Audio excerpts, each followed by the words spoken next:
Hi everyone, and welcome to the Brim Fishing Project. And I've got a massive episode for you today. Not the bonus episode I thought was coming, but rather it is the Gippsland Lakes round of the ABT doubleheader in Victoria, which was held on the 6th and 7th of February. Now, this is a huge round with 6 angler interviews, and the top 3 in the boaters was just dominated by Heelys. So that's something to look forward to. Also, Gippsland Lakes is fast becoming the premier, or if it's not already, the premier brim fishing location in terms of competitions, with absolutely huge bags coming out of there in the last couple of years. So it's a cracking episode. I'm going to roll the intros and we're going to get started. Welcome to the Brim Fishing Project. This is where you need to be every Tuesday to find out all the latest tips and tricks to help you target brim on lures. You'll get to hear from some of Australia's elite brim competition anglers and see how they were able to achieve their results in competitions around the country. Now, here is your host, the 2019 Hobie Kayak Fishing World Champion, Andrew Deeth.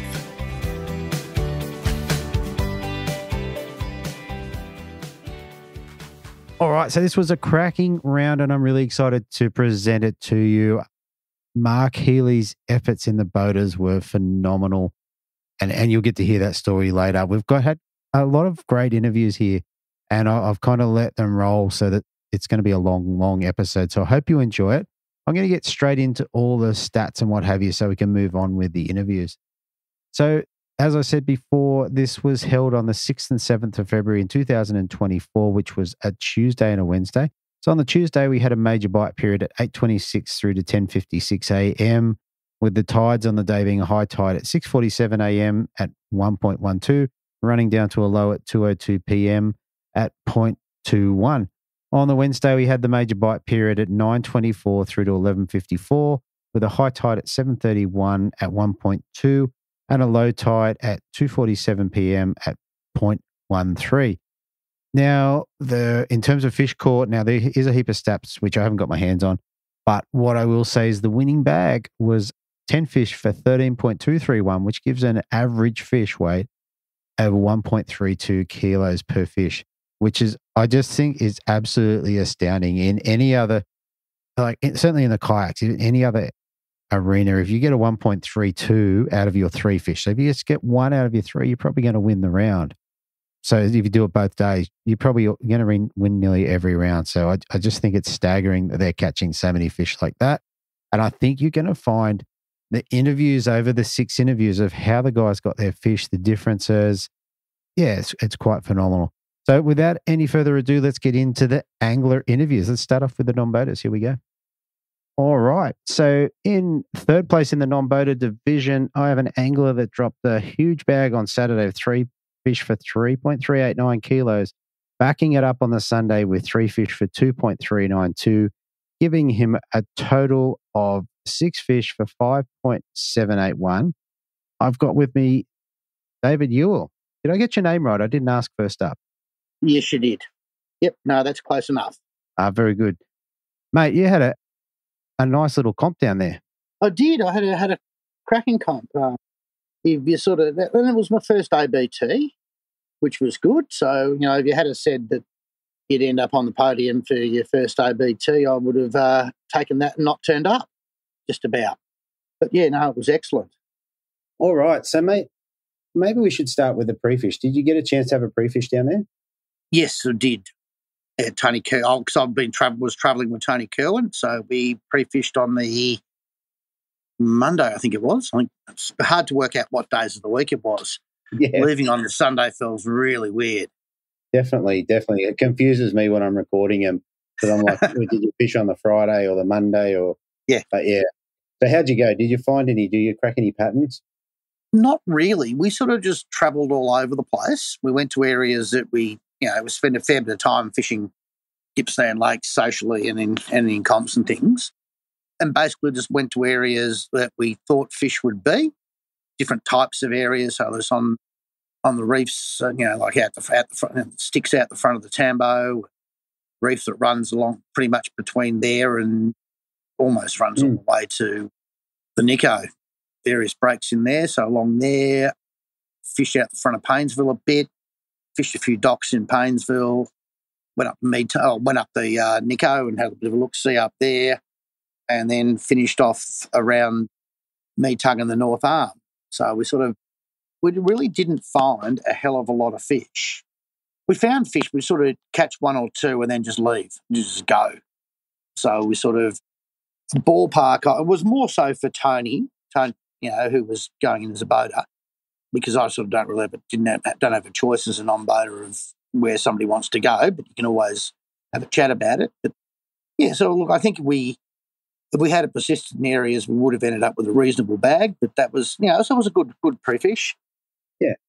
Okay. So then it must have been the Monday night for your briefing.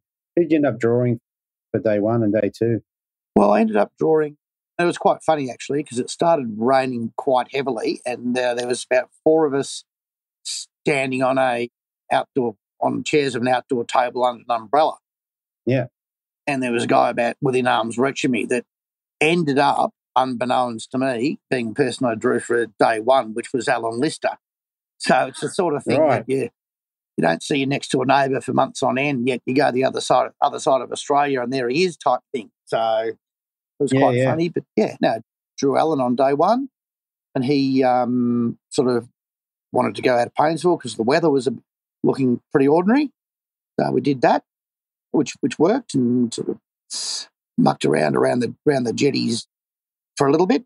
I don't know, probably half hour, 40 minutes, something like that, and then ended up just out the front of Raymond Island on near the 5 knot buoys and the sort of flats along there. And basically, I think Alan pulled 3 or 4 fish within sort of like half an hour sort of thing.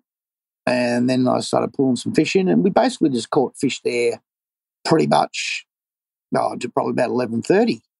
Right. What were you throwing at them? What sort of lures and things? Was throwing dial with spikes. So like my sort of favourite spike is that mate prawn. Okay. Which is sort of that greeny UV prawny one with that bit of orange on the back of it in the MR. So chucked that in between that and caught. I got a 37 on that and a 34 on that, and a lot of fish in the high 20s and low 30s. Yeah.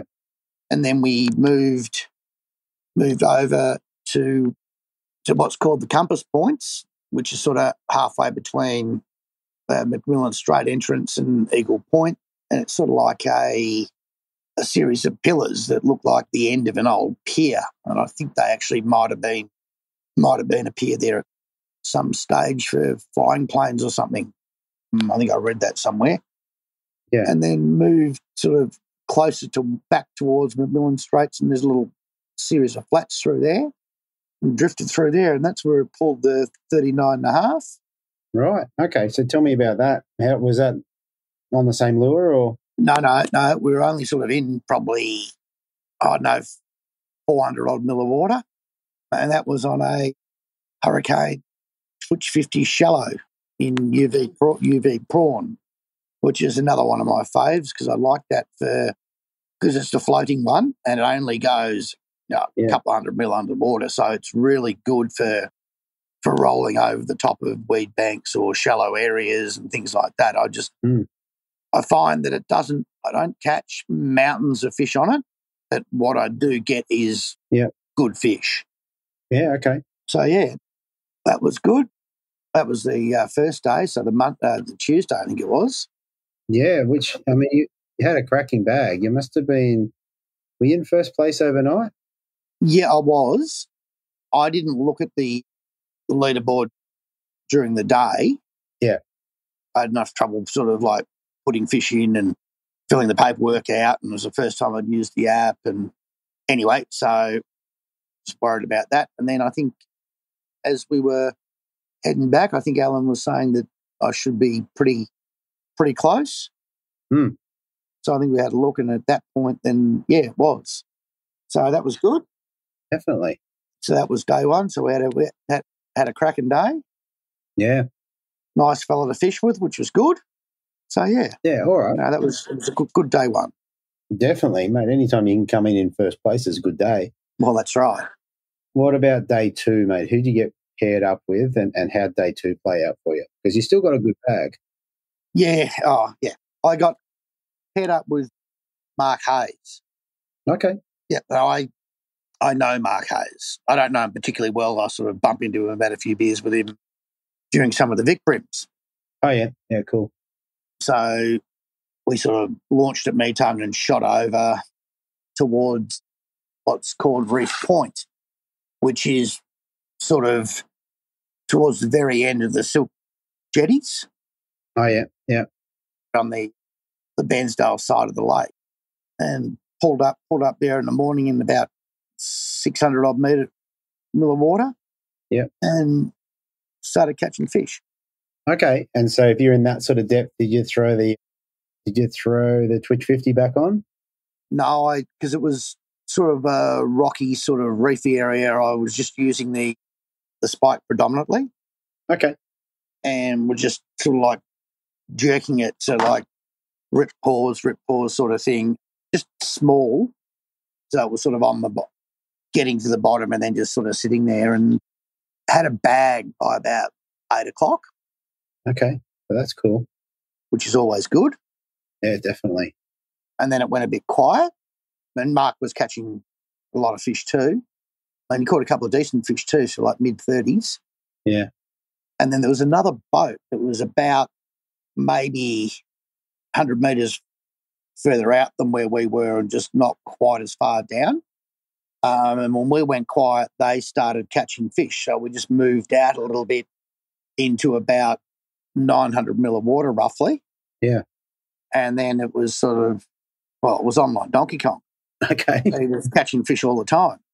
And sort of I pulled a 36 then. So that was probably by about 9-ish. Okay. That's a good fish. So by 9, I think I had a 36 and a 32 or 32 and a half or something. Yeah. And then, a lot of high 20s, low 30s. And it wasn't until about 11 o'clock that I got an upgrade of a 31. Mm. And then from 11, because we had to be back at about 2:40. So basically 10 past 2-ish was our cutoff. So I reckon from about 11 o'clock till about 2 o'clock must have caught, I don't know, 20 odd brim. Wow. Every single one of them sort of like 30 and a half, 31, which I'd already had. Yeah. And Hazy had looked at the leaderboard and because he knew that, with my 36 and my 32, that it'd be right up there. Yeah. He said, mate, you've lost the lead. You need basically 1.5 centimetres or 2 centimetres. Oh. And from there, it was caught probably the best part of 20 fish and could not get that upgrade. And I chucked all the stuff I'd been throwing off and went through the entire tackle box, just throwing different stuff. And Mark had pulled in during that, that last couple of hours, 3 hours, he'd pulled in, I think, a 34, a 36, and a 37 and a half or 38. So there was fish amongst them. Yeah. But it just wasn't meant to be. No, that's tough. I mean, it sounds like a good day in terms of the fishing. It was a cracking company. Yeah. And really, it was just, part of me is really, really happy. Like, if you had said on your first ABT fishing with 2 people that you don't know, that you've never fished with before either, that you'd end up not only in the top 10, but, on the podium sort of thing, you'd take it. But also being so close, sort of, that's where the sting is as well. It's a little bit of a double-edged sword. Yeah. Yeah. No, this is the whole competition conundrum. Like, you're so close and you know that it's such a small upgrade and you're going to be right up there. Yeah. But obviously, like you said, wasn't meant to be on the day. No, that's right. And, the other thing too is that the guys that ran over the top of me, I think one of them caught a 43 or 43 and a half forker. Now that's a monster brim. That's a horse. Yeah. And I think the other guy, I'm not sure I can't remember who they were. So you had Mick Thompson and Tim Bruce over the top. Yeah, that's it. They had cracking fish. So, Yeah, that's right. at least you sort of went down swinging sort of thing. Yeah. Yeah, no, I mean, that what I was going to say is that's a pretty good rundown. One thing before we move off the fishing, if you had to do that second day again, would you change anything? Probably not, because the numbers were there. Guy was fishing where Mark was catching enough of the larger fish as what I needed. I didn't need a donkey. I just needed a solid 32 or 33 centimetre fish, something like that. So 1.5, 2 centimetres. I think it roughs out at about 50 grams per half centimetre sort of thing as an average. Yeah. So no, because we're catching enough fish, and I changed enough gear to see whether that would make a difference. And look, it's just one of those ones that, should have cast my lure 10 centimetres to the left. That's it. It's just one of those ones. That's it. You should have paused when you ripped. Yeah. So there you go. Put my tongue on the other side of the mouth or something. Exactly. All right. Well, mate, like I said, it's a pretty good result. What do you get to take home for third place? I got a Daiwa lure pack. Yeah. Which is great because it's one of the first times I've ever won a lure pack that's got stuff that I'll actually use in it. Had a heap of crack, heap of good gear, heap of spikes, heap of lures, some nice bait junkie, couple of 2 or 3 packets of plastics in there, and some light jig heads, and I think there was a bit of leader and a few other bibs and bobs. So I think there was 10 or 15 lures in there or something. And so it was it was good. Yeah, that's pretty decent, especially when they're things that you're probably going to use. Oh, well, they're definitely things that I use all the time anyway. So yeah, well, that's awesome. That was a bonus. That's awesome. All right, mate, I reckon that's a pretty good rundown. Just before we head off, is there anyone you want to give a shout out to or say thank you to? Well, look, first and foremost, I need to thank Tony Kerwin we travelled and stayed together for the both of the comps and at Malakuta as well. We had a fantastic time. Yeah. Got to thank Alan Lister for a great day on the first day, and Mark Hayes for a fantastic day on day 2. Thoroughly enjoyed both days. Oh, mate, that's awesome. That's awesome. All right, well, we're going to leave it there, but, mate, thanks for coming on, and good luck in Tassie. You said before we hit record that you're going to head off there, so I hope that works out well for you. Yep, no, looking forward to that. Yeah, all right. We might talk to you after that round. We'll see how we go. No worries. All right. Thank you. Thanks, Andrew. Bye. Bye. All right. Fishing.com.au, your one-stop brim lure and tackle shop. Pick up the latest brim tackle, including Muscle Vibes, Cranker Crabs, OSP Bent Minnows, Z-Man Plastics, Eco Gear Lures, and Daiwa Rods, Reels, and Tackle. Same-day shipping. Shop where the world champion, the Australian champion, and the current ABT champion shops. Fishing.com.au at shop. Online or in-store at shop 18/29 Kiora Road, Miranda. So I just had a look at the front page, which hasn't changed since last week. So I'm going to go on to the second line. So a couple of things of note there. They've got the Daiwa Tatula. For anyone that's interested in the BFS episode, definitely have a look at that. The Baramba Baits Detonator. So you've got the little crankbait with the chin nuts underneath it, so you can buy both the weights, which could go on those lures, or Cranker Crabs, I think would be a great option there. And after the last couple of episodes I've recorded, the Jackal Chubby. So you can't go past that. So anyway, fishing.com.au. And now in second place, we've got an angler that dropped a nice bag of 3.028 for his 3 fish on the Saturday. Backed it up on the Sunday with another solid bag of 3 fish for 2.849, giving him a total of 5.877 for his 3 fish. And second place, I've got Mick Thompson. Welcome to the show, mate. Thanks, Andrew. Thanks for having me, mate. No worries, mate. So you had a nice little weekend, a nice little week down in Victoria. I did. I really love going down there. It's just such a great place to go. The fishing is just always really good down there. It's just, I tell a lot of people when you come back, the fish are just born big down there. Yeah. And that's what I just enjoy about it. Yeah. Good big black brim. Big black brim, a lot of fun. So there you go. All right. Yeah. Mate, we are going to get straight into it. So tell us about your day one. First up, tell us who you got paired up with, and give us a little bit of a rundown of how your day went, how you went about catching your fish. Yep, no problem. So I started day one with Paul Langley I hadn't fished with him before, but he, really nice guy, good bloke to talk to all day. And the good thing with him is the plan he had suited the way I fish. He just wanted to go and fish some flats just outside of Paynesville. Yep. And take me to a flat, and I'm happy. I love fishing that sort of stuff. Okay. So what we basically did is we were the first ones on there, which is really good. It was so funny. We basically travelled for no longer than a minute.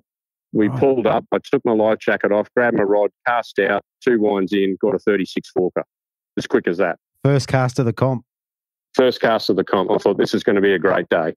Right. In 3 foot of water. So we started in shallow. Yep. In on the flats. So it's no secret where we were. Everybody sort of fished the area. So basically, if you come out the Eagle Point end of Paynesville, yep, out of the inlet, you turn right. There was just a vast amounts of flats, just the right-hand side. And they were huge. They went on for miles and they went out a fair way to the deep. So we started in the shallows.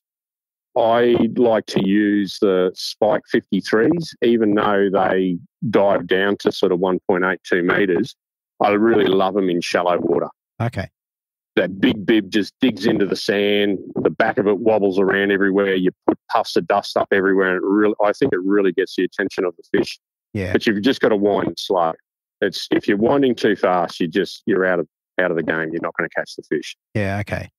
Unless you're using a different style, of course. But I've just found with those 53s, just a nice slow wind, a few pauses, a few twitches, that really seems to bring it on. Yeah. Okay. We found it a little bit difficult for a while after that. We were catching the odd fish, but we were sort of stuck in the weed. So we had to kind of work out where we wanted to be to get out of the weed, go and fish some more sand that was sort of edged up onto the weed. And as soon as we found the sand again, we started catching the fish. That just seemed to be the theme for the day for the two of us. Right. And then once we pushed out a little bit, it was one of those things. They must have been in close early, and then they pushed out wider as the day got on. Yeah. Okay. Was the lure just banging into the sand constantly? Is that how that kind of looked? Yeah, pretty much. Yeah, like I said, you've got a lure that dives down 1.8 metres. It's in 0.8 of a metre. So yeah, you're really pushing it in there. No good once you're in around the weed, of course, because you get snagged up a little bit. Yeah. But yeah, just push that sand out of the way, and they seem to love it. Okay. And was there a particular colour that you were liking on the day? Yep, for me it was chrome belly. Yep. That's one of the newer colours the divers put out. I had a pre-fish down there about 4 weeks earlier, and that was just the lure that I grabbed while I was down there then, and it was sort of my go-to pretty much for the whole weekend. Yeah, okay. That, and then I had a matte prawn on as well, because matte prawn did well for me the year before. Right. So things got a little bit quiet. I threw the matte prawn for a little while. Yeah, okay. Okay. That was in the mid-range, sorry, too. In the mid, okay.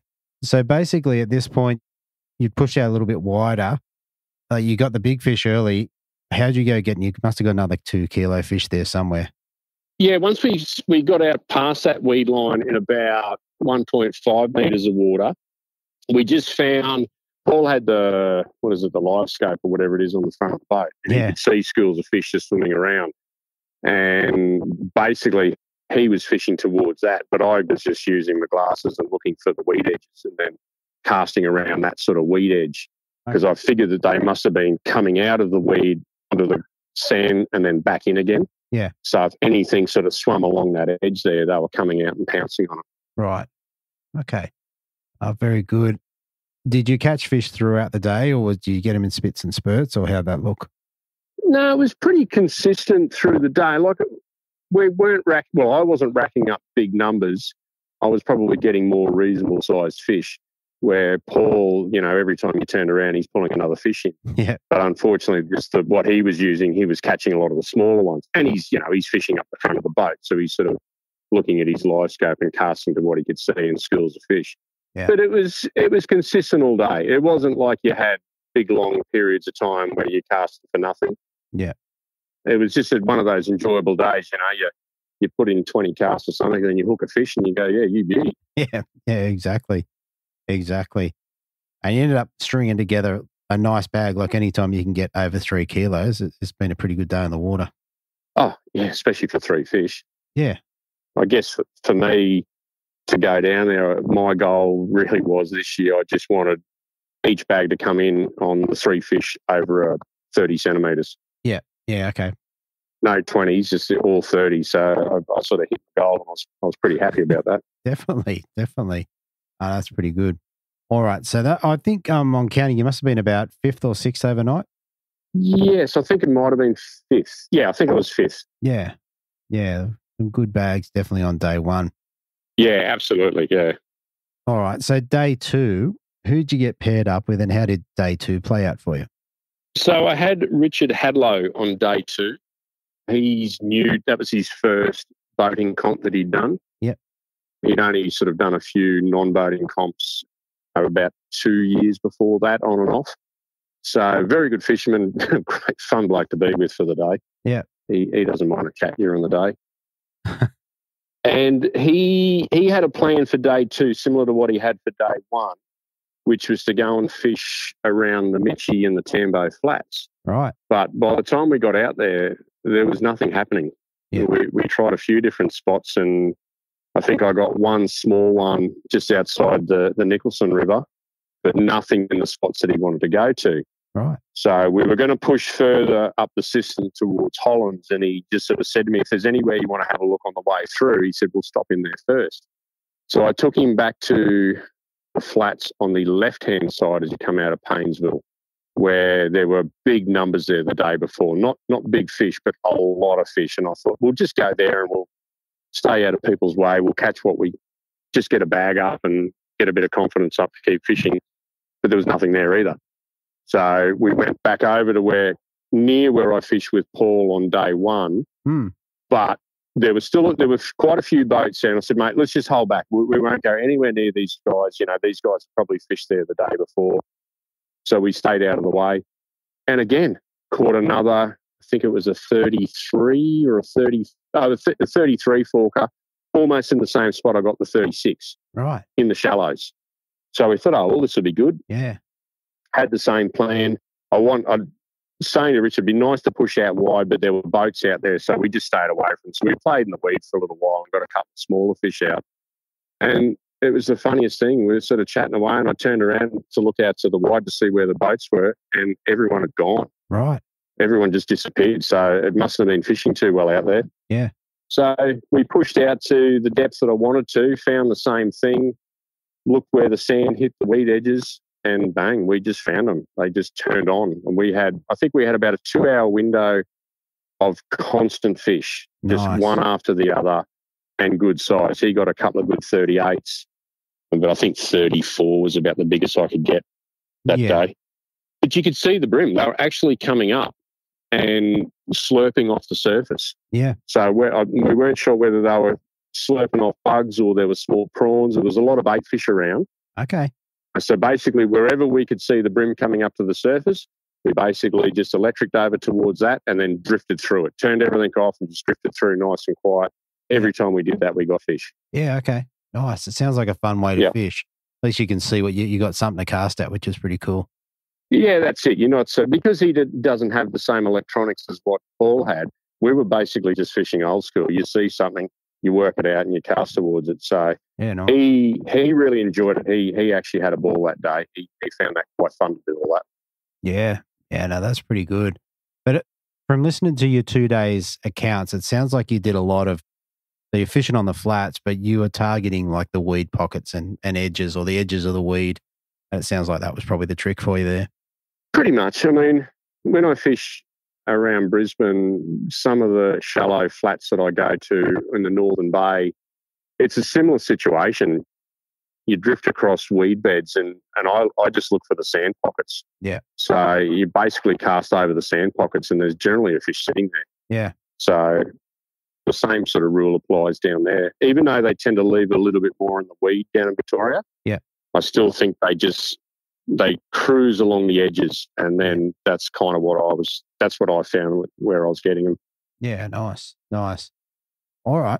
So that was, obviously another pretty good day. So that was enough to bring in 2.849, so nearly the same as the Saturday.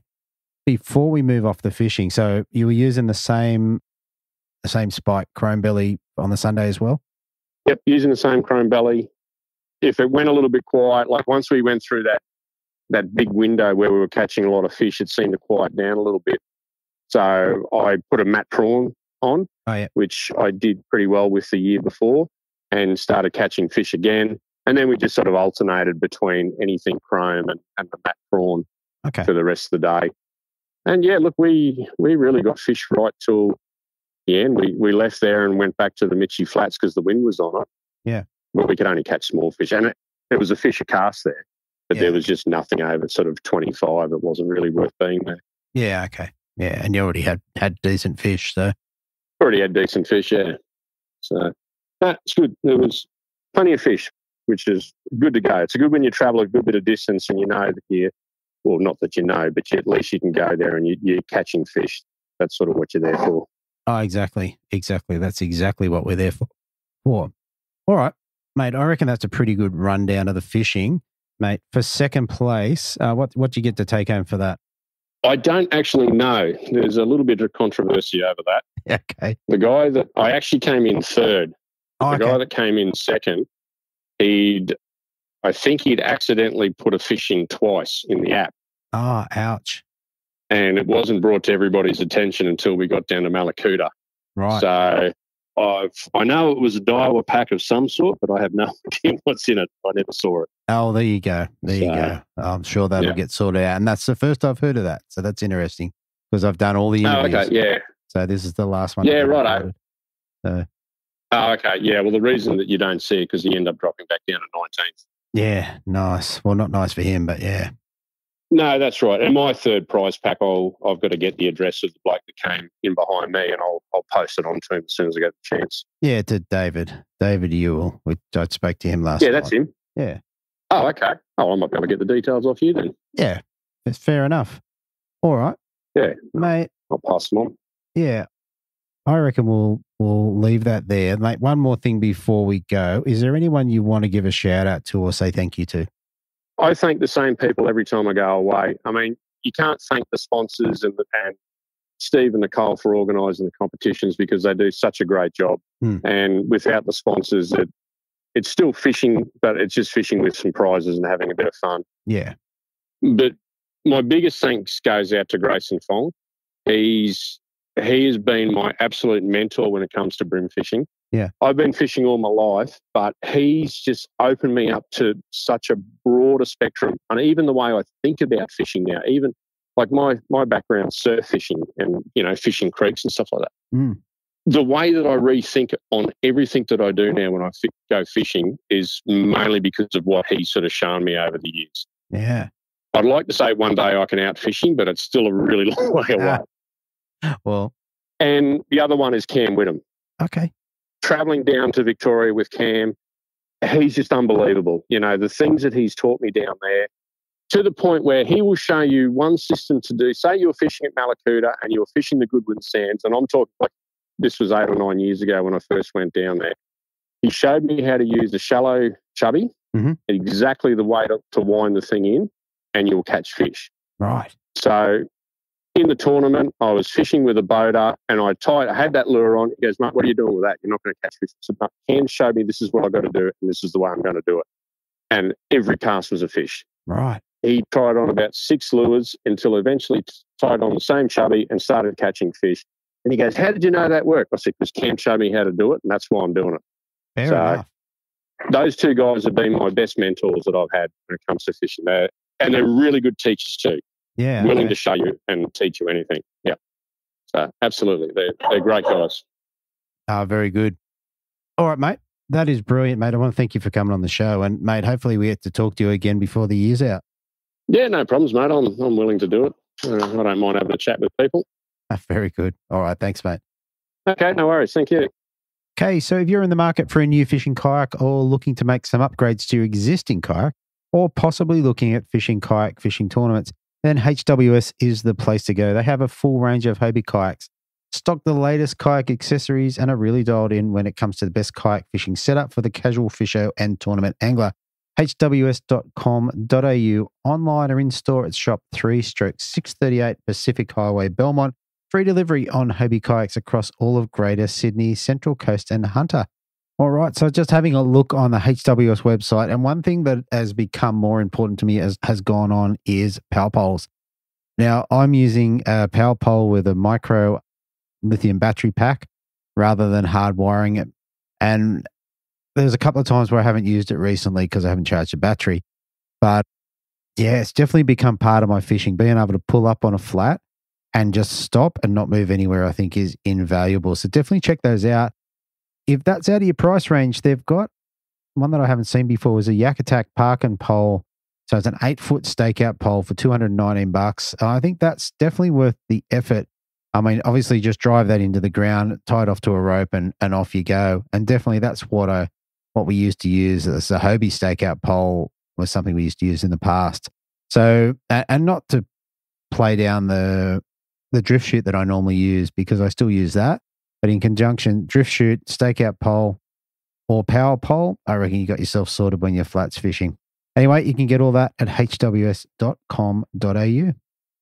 All right. So coming in first place in the non-boated division, dropping a modest bag of 3 fish for 2.017 on the Saturday, backing it up with a huge bag on the Sunday of 3 fish for 3.914, giving him a total of 6 fish for 5.931 and the win. I've got Tim Bruce. Welcome to the show, mate. Thanks for having me on here, Andrew. So I've been listening for a fair bit of time now, so it's obviously really a pleasure to be able to be on here with you and your podcast. How good's that, mate? I like it when people have been listening and then finally, like you said, get a chance to come on the show. I'm hoping that you learned some things and maybe it helped you along the way. It sure has. Obviously, with the podcast, you've got a library of information available to you. So especially when it comes up to these events on travel days and all that sort of stuff, you can put on a podcast that's going to be a bit of help in relation to where you're going to go and fish, and especially them venues where you don't know and you haven't been there before. You can pick up all these hints and tips from past results and put a bit of a bag together and hopefully come away with some good results. Yeah, which you've done. And look, even myself, when I go back and listen to them, they still fire me up a little bit, get me ready to go fishing and get me thinking about it and in the mood. And sometimes, especially if there's a couple of hours, I'm good to go after listening. So hopefully it's the same for you guys. Yeah, sure is. All right, mate. Let's get straight into it, mate. So winning bags. Let's start with a pre-fish. Did you get a chance to have a pre-fish? Yeah, so went out for a pre-fish. The weather wasn't the best on the pre-fish day, so we had a couple of ideas where the guys I was traveling with, where they wanted to go. So we trail it up to Holland's Landing because it was going to be a bit of a rough ride up there. So we trail it up there, put the boat in there. We probably spent about 2 hours just going around Holland's Landing, but the water was pretty dirty up there and discolored, not like what it had used to been. Speaking with the guys I was traveling with, they said it was pretty dirty up there, and a couple of people that were up there when we were up there found it a bit tough picking up fish around there, and we picked up nothing there for pre-fish day. Yeah, okay. Put the boat back on, and then we headed back down to Gippsland, just a couple of the main spots down there. So we did Old Mitchell Reef, we did the timber at the Tambo, and a couple of just general spots around there just to see where the fish were congregating and what we could put together. Okay. And from the pre-fish, did you draw any conclusions or pick out any specific lures that you thought were going to be the go? Nah, with the pre-fish, I was pretty undecided by the end of it because pretty much we got something on a vibe, something on a soft plastic, something on a hard body. So we weren't really getting consistent numbers on one single lure. We're just chopping and changing, and we'll just find it was a bit of a mixed bag on what we're getting them on. Very nice. Nothing like a pre-fish to give you absolutely no idea of what to tie on. Yeah, that was it. So. Very good. All right, mate. Let's roll around to day one. So who did you draw? And give us a bit of an idea of how you went about catching your fish on day one on the, what was it, the Tuesday? Yep. So I had Michael Hunt on day one. So got some really good knowledge of Gippsland area, Malakuta area. So some real good experience there. We just started off at a couple of good spots there. So we just, obviously, Mitchell Flat was our first spot that we went to. I was using mainly that day. Everything I got for day one was on Daiwa Spike, the medium runner 44, and just using blue Suji prawn in that colour. Okay.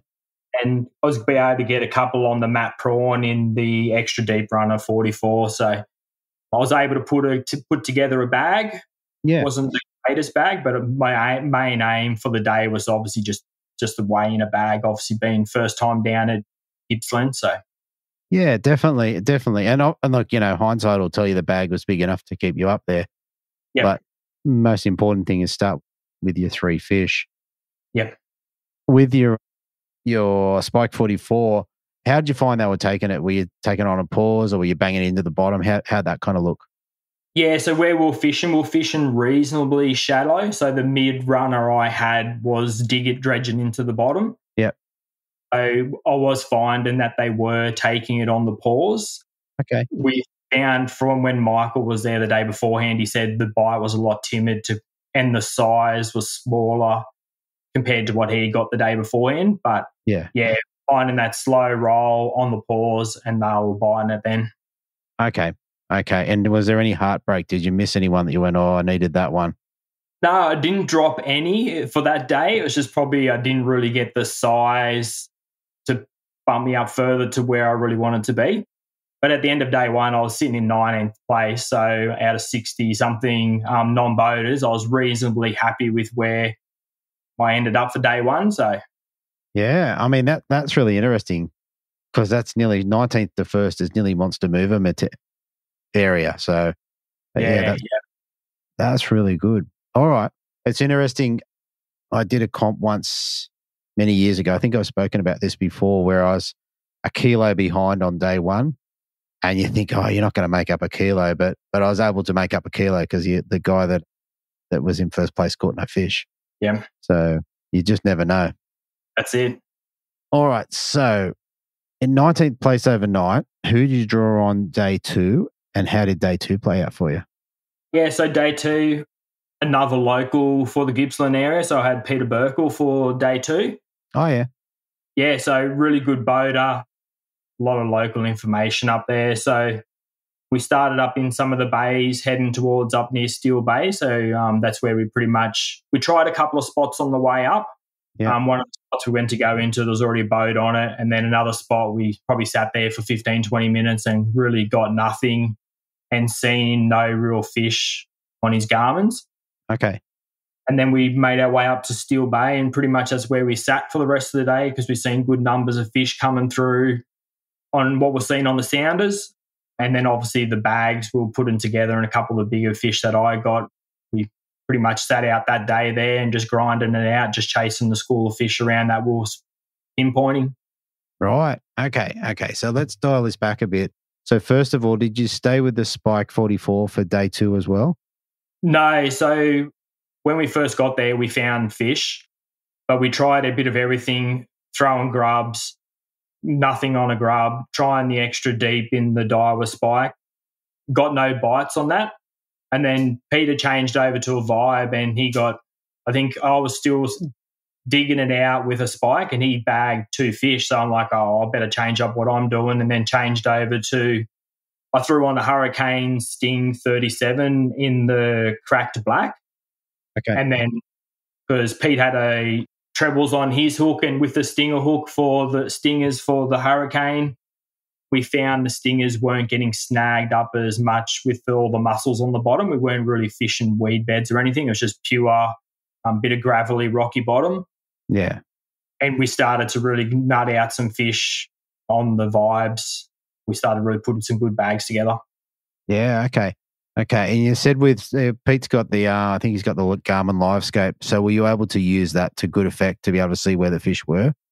Yeah. So we had to, well, obviously when we got there, we could see fish, but it was really figuring out what depth they were in. Sure. So by the first half an hour, we found the best fish were coming from that 7 foot to 9 foot mark. We started real close up on the bank, but there was nothing up on the banks, and we started to drift off the bank, and that's when we started to find schools of fish, and they were reasonably active and getting bites. Yeah, okay. All right. Let's just have a look. Tell me about the big fish. You got a 42 centimetre job. How'd that play out for you? It was pretty... So obviously just casting out, when I was using the Vibe, I was just slow lifting it off the bottom, so I wasn't really doing anything fast in movement for them. Mm. When I first got it, thought it was just a big flathead. It really did not do much at all, just swam around a little bit. And then when it started going around the boat, I thought, oh, this is not a flathead. This is a decent-sized brim. And then obviously when we started to get it closer, Pete knew how big it was and we both knew how big it was. So pretty good net job as well. So, oh, very good. Very good. Yeah, it's a bit of nerves on the boat when you see the big flash of big fish come through. When you see that roll of the fish and you know it's not a flathead and it's a decent-sized brim, then it starts to get serious.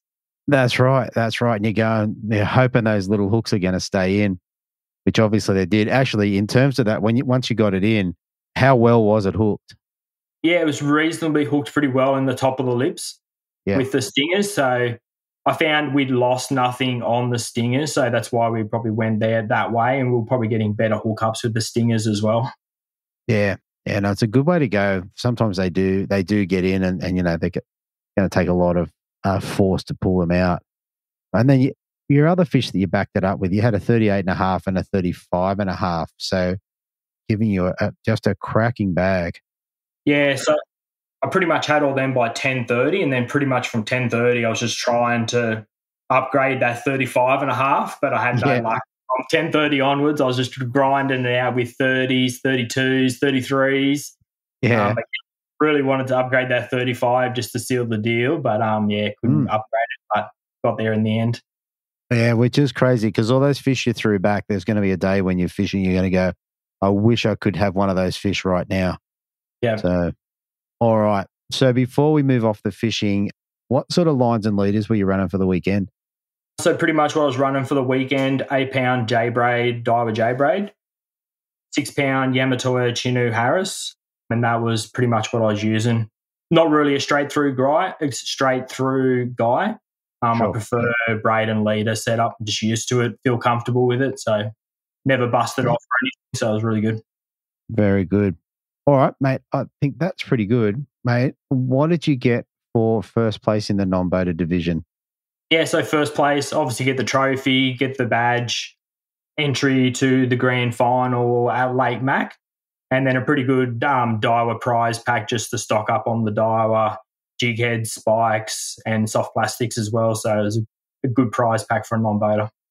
Exactly, and mate, and getting the grand final spot early in the year, especially when it's not too far from you, has got to be a pretty good thing. Yeah, so it just locks that confidence away for the rest of the year. But having not really fished Lake Mac too much, I'm going to have to make a couple of weekend trips down there just to get a bit of lay of the land and how it fishes. Obviously, it's not going to be the right time of the year, but just see how it fishes and what's it like. So, yeah, definitely. Any sort of local knowledge is going to be helpful. Yeah, sure will be. All right, mate. I reckon that's a pretty great rundown. Before we head off, is there anyone you want to give a shout out to or say thank you to? Obviously, ABT for what they do, the tournaments they put on, they're really well put together. Obviously, the sponsors wouldn't be nothing without the sponsors for the prize packs and the prizes for everyone. The guys I travel with, so there's a big crew we travel down with, so obviously thanks to them. And then obviously a bit of thanks to my partner, obviously to have a week off work and away from home where she's doing all the bits and pieces at home with the kids. So obviously a big thank you to her for the bit of the ticket to go for a week fishing trip down to Victoria. So absolutely. Mate, when you got home, I'm sure you said thank you to her and gave her a few lures. Yeah. It obviously made it worthwhile coming back with the win. So yeah, it made her a bit happy for what I put the effort into and the time and effort that I put into fishing as well. So yeah, and I think that's fair. Like it was a bit tongue in cheek, but taking the win in one of these is now a lot harder, given there's a big fields and you don't know whose boat you're going to be on, you don't know where you're going. So I think it's always impressive, and especially from 19th to 1st, that's a great turnaround. I'm pretty impressed with that. You just find the fields getting better and better with the caliber of what we do. So, and what your competition does. So you got to be able to adapt to that. And if you don't, you're not going to probably come away with the wins, or you're not going to be close in the running. Yeah. But for you, good thing is, mate, you got that grand final ticket already secured, and hopefully you get a good result down there. Yeah, hopefully. Very good. All right, mate, that's brilliant, mate. Thanks for coming on, and I'll talk to you again soon. Thank you, Andrew. Okay, so coming in a third place, dropping a huge bag on the first day of 5 fish for 4.991, backing it up with an even bigger bag of 5 fish for 5.836, giving him a total of 10 fish for 10.827. I have Jared Healy. Welcome to the show, mate. G'day, Andrew. Thanks for having me. No worries at all.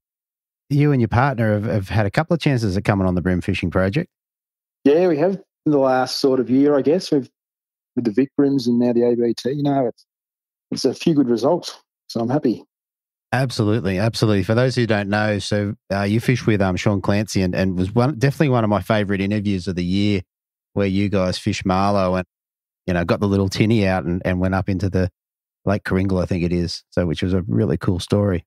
Yeah, no, we were lucky enough to get hold of a smaller boat and almost paid off. Yeah, we had a great time. We had the whole lake to ourselves at one stage there before the tide got up and a few boats got in, but I think there might be a few more small tinnies at the next one. So we'll see how we go there. Yeah, it'll be interesting. Yeah, really keen to see how that plays out. Yeah, it's a big enough lake. There's still plenty of room in that. So, but yeah, it can get pretty shallow in there, but the fishing's pretty good too. Yeah, very cool. All right, mate. So let's get around to it. So they're in a field of 62 boats. You end up in third place. Mate, tell us about your pre-fish. What'd you get up to? The pre-fish day, I'd been down there for a couple of weekends beforehand as well, doing some pre-fishing. So I sort of had a few spots to go to. So I pretty much basically went to one of the areas where I thought there'd be fish. So we went back down there and I sounded around for a bit and yeah, I could still see them there. They're on the sounder. They're up shallow. They're out deep. I couldn't sight them. I couldn't physically see them by eye. Yeah.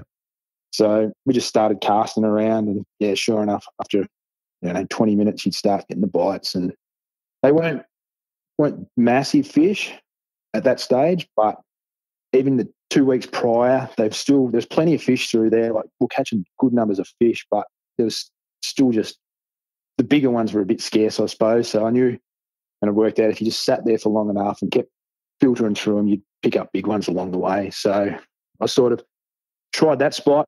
Yep, that worked. So I was happy. So I pretty much got out of there straight away and then just went to a few of my other spots, just jumping around and looking and sounding around. So it was a good pre-fish day. Yeah, okay. And just out of curiosity, what sounder are you running?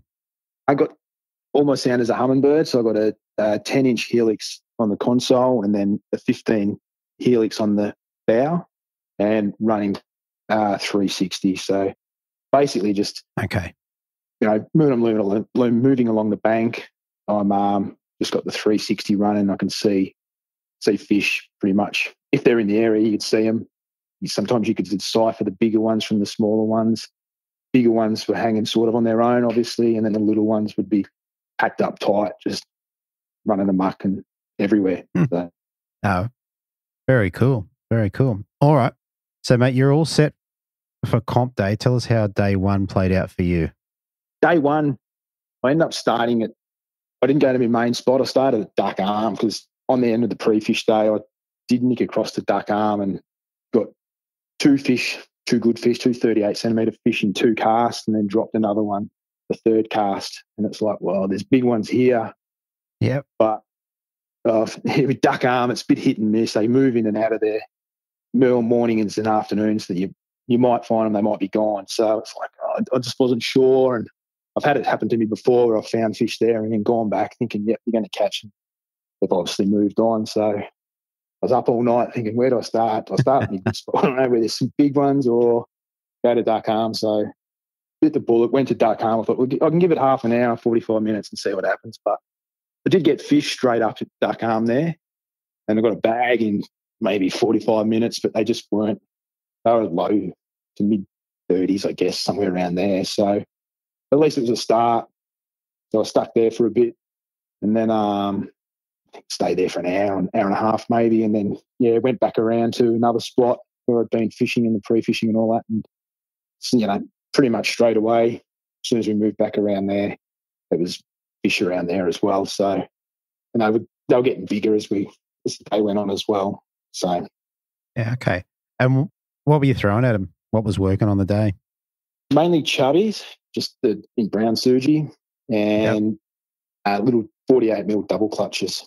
So it was basically just casting them into the bank and then just slowly winding them out with pauses, and they were just getting nailed when they were coming back out. So I wasn't fishing very deep either. So yeah, that's what I was going to say. I'm not familiar with the area. So if you cast into the shore, is it a big long flat or does it drop off, or how's that look? It's a lot of edges and all that sort of stuff. It's a lot of broken ground, bit of weed, bit of rock. So I was mainly casting right up to the edge. So anywhere from the edge all the way out to 1.5 meters, but most of the fish were coming in about that 300 to 400 mil range. Yeah, okay. So they're up pretty tight, I'd imagine. Up pretty tight, yeah. Yeah, we had a bit of wind on this first day as well, so I guess they had a bit more cover to be sitting up there. So yeah, the bite wasn't. They were still only just. They weren't very well pinned either. Like I was running ultralights on them, and they were still only just. You did drop a few because they just weren't hooking up. There was still a timid bite. So. And were you running a deep chubby or a shallow? Deep chubbies. So deep. Okay. So banging them. That lure, banging into the bottom as much as you can to create a bit more activity for them to see and come over. Okay. All right. So that was your start to the day, but you must have found a couple of bigger ones because you end up with a pretty good bag. So where'd they come from? Well, how'd you go about catching them? Just the same. Like it was just a gradual thing throughout the day. Like if you sorted through the numbers, you'd eventually just come across big ones. Like you catch a lot of smaller ones in between, but then every now and again a bigger one would come along. So it was basically I just started on a bank and just kept working along. I could see the fish on the sand, so I was confident there was fish in the area. And I could see the bigger ones there as well. So it was just a matter of just waiting for one of them to bite, I guess. So yeah, the upgrades sort of just come throughout the day. It was just sort through them and you just catch a bigger one every now and again. So yeah, it wasn't very exciting fishing, I suppose, but it was just a bit repetitive, but that's just what I had to do. So it paid off. Oh, mate, you nearly got a 5 kilo bag, so I reckon it's pretty good. With your sounder, were you able to target fish individually? Is that something you can do with 360? Yes, yeah. Well, I was on the second. Well, I'm jumping forward to the second day, but I did pole down on the second day.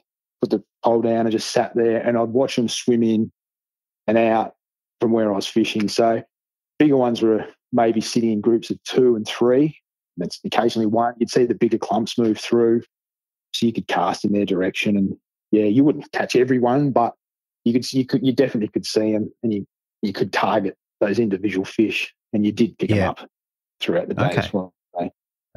That's very cool. All right. So to wrap up day one, so you ended up with 4.991. Whereabouts were you on the scoreboard? Do you remember? Oh, I'm not sure now. No, I can't remember. So yeah, I was going to say, based on what I can see, you probably were around that sort of 10th mark, I'd imagine. Yeah. All right. Yep. Yeah, I mean, that's cool. All right. So moving on to day 2. So day 2 was a bit of a different day from what I can understand. Tell us how day 2 played out for you. Day 2 was different again because that was just pretty much from memory where I was fishing was just glassed out. So I didn't go back to Duck Arm. I left that. I knew that there wasn't the fish that I needed there. So I went to another flat where I found in pre-fish day, which was loaded with fish. But once again, not monsters, but they were easy to catch. So I thought I'll go across there and give it half an hour. I thought there could be, some bigger ones up on the flat because I'd never sort of fished it first thing in the morning. So that was casting bent minnows around and unweighted soft plastics and chubbies again, but just there was nothing on there. So I thought, oh, well. So I left that area and then nicked back across to Duck Arm, tried that. That didn't produce either. So it's like, well, it's getting a little bit later. Well, it still wasn't late. I think it was maybe 8:30 or something. So, and nothing. And the sounder was a bit quiet, not as much fish on the sounder as the first day. So I think, I thought, well, I'll just go back to the normal spots where I fish. I knew it was glassed out. So I was a bit fishing shallow water, glassed out conditions. I thought, wow, that's might not end too well either. So, yeah. With the day before we had a bit of wind, so we had cover, but And it took me until maybe 10:15, I think, on that second day to catch me first fish, which was, it was a good one. Ouch. Yeah. So, and then I pretty much got another one straight after, the very next cast or a couple of casts later or something like that. And I thought, well, and then the sounder started coming a bit alive with fish. So that's when I put the pole down and just sat in the one spot basically for 45 minutes, I guess. And it was just, fish come pretty regularly. So it didn't take long to get a bag, and there's a bit of upgrading going on. And like I said, I could watch the fish swim down either side of the boat. They'd sit up on the edge. You'd start to spook them a bit, so you'd watch them swim back out, and they'd sit out in that deeper water. Yeah. So I went back out and fished the deeper water, trying plastics and that. And the fish, the little ones seemed to be schooled up a bit deeper. They were in about 2.5 metres. So it was a bit hard to get the bigger ones out there. So then the bite just pretty much stopped, and it was just like, oh, well. So I was still, I can't remember I had in my bag at that stage. There was a couple of good ones, but not, you needed 5 good ones, obviously, but I think there was maybe 3 in there. So I thought, oh, well. Yeah, so I shooted back and fished a couple of other areas where I found on pre-fish day, and once again just got little ones and nothing big or I could upgrade. So sort of by that stage I'd probably given that original spot where I was catching all those good ones, that probably had a 3/4 an hour rest, and I thought, oh, well, I went back there and straight away it was on again. So it was just a couple of big ones come straight away, and you just same thing again. You'd watch them swim around on the sounder and then just went dead again. So you got about 10 minutes on them and they just shut down. So they just shut down again. Yeah. So I thought, oh, well, they might be onto something here. So did the same thing, left them for a bit, come back and same thing again. So they were just on again. So yeah. So each time I was getting a big one, like within the first probably 5 casts you put into the area, you get a good one. So yeah. And then that was, that's how the day sort of planned out. There's a lot of flathead in between as well. So yeah, big flathead obviously in Gippsland lakes at the moment. So you're hooking them. They're all mixed up in the brim. So when they were sort of a bit scared, I'd sacrificed a few chubbies and just blasted them off just to stop them just tearing across the ground where I was fishing to spook the brim. So, but it paid off in the end. So it was a good day. I enjoyed it. Yeah, definitely. So a couple of things. So with the brim swimming in and out, it feels like they weren't traveling. It feels like they were just, like you said, maybe getting spooked and just going a bit of safety and then moving back in. Does that sound about right? Yeah, I think so. They obviously wanted to get up and feed where the area I was fishing. So because they wouldn't go too far. They're only shifting out into 2.5 metres and then come back when you gave them a rest. So yeah, they definitely weren't travelling. And then because it was that crystal clear as well. Well, not water wasn't crystal. It had a bit of colour, but you could still see. And if they were up shallow enough, and I went up shallow enough, you could see them swimming around as well. So they were definitely feeding in there. So which is why they were so active and wanted to get back in there. So definitely, yeah, okay. And lures, same lure. You still got most of your fish on the jackal chubby? Yeah, I'd say a fair proportion of those fish come on the jackal chubby. Yeah, yep. So yeah, nice. All right. And that's still, that's casting up onto the edges too. Like it didn't matter what depth. So I was throwing that up into, like I said, hard up onto the edge and just still bringing it all the way out. So yeah, okay. Yeah. All right. So then with lines and leaders, what do you kind of run for the weekend? Line, I was using the new J braid, the Diver J braid. Yeah, nice. Which is, that's a nice line. I like that. And fluorocarbon leader was Sunline FC rock. And what sort of pound? 4 pound leader, and I think 8 pound mainline, the braid. So yeah, okay. Yeah.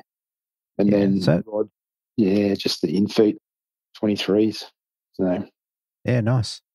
One more question that I got a couple of people keep asking me, mate. Do you run any scent? I don't usually, but I did on the weekend. That weekend, I'm not sure why, but I just thought, I guess you just need that extra bit of advantage as well, I suppose. So something's better than nothing. So, and Yeah, I think it did make a bit of a difference as well. So just that factor, put a fair bit on, and yeah, but it did seem to make a bit of a difference. Yeah, I reckon. Like, it's one of those things you can't properly quantify, but the amount of times you're not getting a fish and you put a bit of scent on and then get a fish next cast, I think sometimes it does make a difference. Yeah, that's it. So, yeah. Very cool, mate. So, mate, you must have been pretty happy. Come back in, you got, 5.8 kilos, which is pretty decent. Jumps you up into third place. Yeah, so a good comp for you. Yeah, no, it was. I was pretty happy. Like, especially when you're fishing against, there's a lot of good anglers in that field. There was a lot of anglers too. Like I think 65 boats or something like that as well. So yeah, you always hope you're going to go well, but you don't expect it, but you take it when it comes your way. Yeah, and random question before we move off the fishing. If you had to go back and do it again, would you change anything? Would you fish differently, or any thoughts on that? The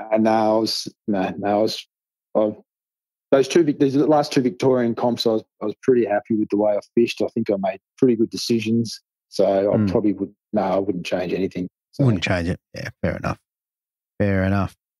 All right, mate. That's excellent. So before we head off, mate, is there anyone you want to give a shout out to or say thank you to? Just to ABT for running the comps, and all the other anglers to make some good fields and good numbers, and it was just a good Victorian tour. Yeah, very good. Yeah, I think record breaking in terms of fish numbers as well. So yeah, it's both venues are fishing really well at the moment. So hopefully it keeps continuing that way and into the future. 100%. Now, another random question, mate. What's the chances we can get you into Hobie and come fish one of our rounds? I'm not sure about that. They look like too much hard work. Mate, they're good for you. So, So I've got a couple of other mates that fish out of them. They say they enjoy it, but I'm not quite sure that thing's sort of for me. So I'm mate, sitting in a boat. So yeah. Oh, mate, if you change your mind, mate, we're down at Malakuta in June. And mate, if you need a kayak, we'll sort one out for you. All right, no worries. Thanks very much. No worries. All right, mate, we're going to leave it there. Thank you so much for coming on. And hopefully I do get to speak to you again later this year. Not a problem. Thanks for having me. No worries. Thank you. All right. So coming in second place in the boated division, I have an angler that dropped 5 fish for 5.691 kilos on day one, which was the Tuesday. 5 fish. So he backed it up quite nicely. 5 fish for 5.827 on day two, giving him a total of 10 fish for 11.518. I'd like to welcome back to the Brim Fishing Project, Mr. Tom Slater. Welcome, mate.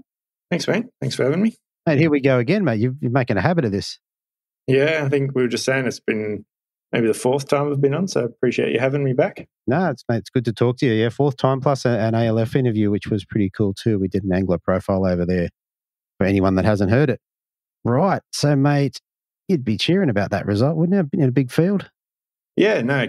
Anytime you're at the pointy end of the field I think what we end up with 68 boats or 67 boats or something is something, not to be sneezed at. So very, very happy to walk away with 3rd.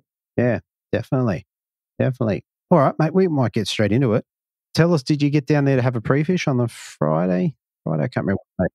Yeah, pre-fished on the Friday. I generally just get to Victoria once a year these days. My work schedule is pretty busy, so I'd actually love to be able to go down there and fish, 3 or 4 times a year at different times of the year. It's such the fishery at Gippsland Lakes is just amazing. But yeah, we pre-fished on the Friday and did a bit of work. Normally these days, pre-fish days involve filming for Daiwa, so filmed a bit of stuff for Daiwa, put the boat in actually at Holland's Landing. It was something I knew it was probably not going to be where the tournament was won from, being that the water was pretty dirty, but I wanted to go and have a look at an area I normally fish, which is Tom's Creek, which ended up being obviously where Heels did most of his damage from. Yep. So yeah, Healy was in there with me. I did get a decent fish out of Tom's on pre-fish day. I think it was about a 38 forker, but fished it for an hour for just that one fish and a couple of other bites. Right. And you're making that decision, is that enough time? Do you have enough time? Because it was a trailering comp, that hour-long trip back to Meetung in the afternoon. I made the call that probably wasn't enough fish to share, between a couple of boats because I knew that Healy would probably go back there. Yeah. So he pulled the boat out of Hollands around midday, drove up to Paynesville, launched the boat at Paynesville for the afternoon and just checked some of those kind of flats areas and stuff around the Mitchell River and places that we've caught them before. Yeah. And quickly found there's plenty of fish there, nothing overly massive. But to be honest, a very similar thing happened to me last year. I fished a flat that I thought just had heaps of 28s on it, and I literally caught 6 kilos off it in about an hour on the first day of the tournament. So wow. I kind of, with that information in my head, I wasn't too concerned that we weren't catching big ones in the afternoon on that pre-fish day. I knew with less boat traffic early in the morning, those big ones would be around and you'd have a shot at catching a couple of big ones. So that kind of locked me in. I wasn't going to muck around. It was a trailering comp because the field size was so big. So I locked in to launch at Paynesville that first morning for day one. So, it only took me probably an hour on that pre-fish afternoon to figure out that's where I was going to be. Okay.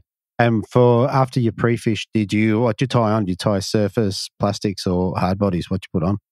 No, very easy for me going to Gippsland. Our lure range is like spot on for that place now. And we've got so many good products.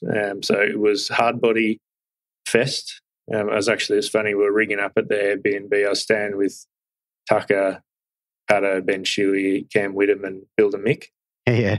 And we were all rigging up and Cam walks over and says, "Oh, geez, anyone would think it's going to be a hard body bite tomorrow," because literally I think all of us had just all hard bodies on a various different types. So okay. Anytime you can catch them on a hard body, I just love that style of fishing. So I think I had double clutch 48, spike 44 MR, Sazanami, double clutch 60, so spike 53 MR, and double clutch 75 SR. I pretty much had 6 rods, 6 hard bodies. Right. That was what I had rigged up and ready to go. Right. Now, there's one thing that confuses me because I spoke to Cromo the other day and you've got 6 rods, and I'm sure Cromo said he had somewhere in the 20s. If he had 20... He had like 24 or something like that. If he had 20, I want to know where he keeps them because they're definitely not on his boat. Fair enough. Fair enough. All right. Well, we'll have to ask him. All right, mate. Let's go through to the Saturday. Yeah, give us a bit of a rundown of how the day played out for you. Yeah, so Saturday morning launched at Paynesville along with, was probably 15 boats that launched at the ramp I launched at. I was lucky. I had an early number on that day, so I was boat number 9. So I was, I think, second off the mark that morning. Okay. So I pretty much had choice of exactly where I wanted to start on the flat. And it was literally 200 metres from the boat ramp where we started. So it was nice. It was a quick start in the morning. So I pretty much pulled up on the flat and honestly, I watched Jamie McEwen just absolutely brain him in front of me for a while. Yep. It was probably an hour where Jamie just seemed like fish a cast. Okay. And it was kind of while everyone was still settling around where they wanted to be. And I commented, I chatted to Jamie afterwards, and it seemed like when everyone started moving around, it was that when it kind of died off. Okay.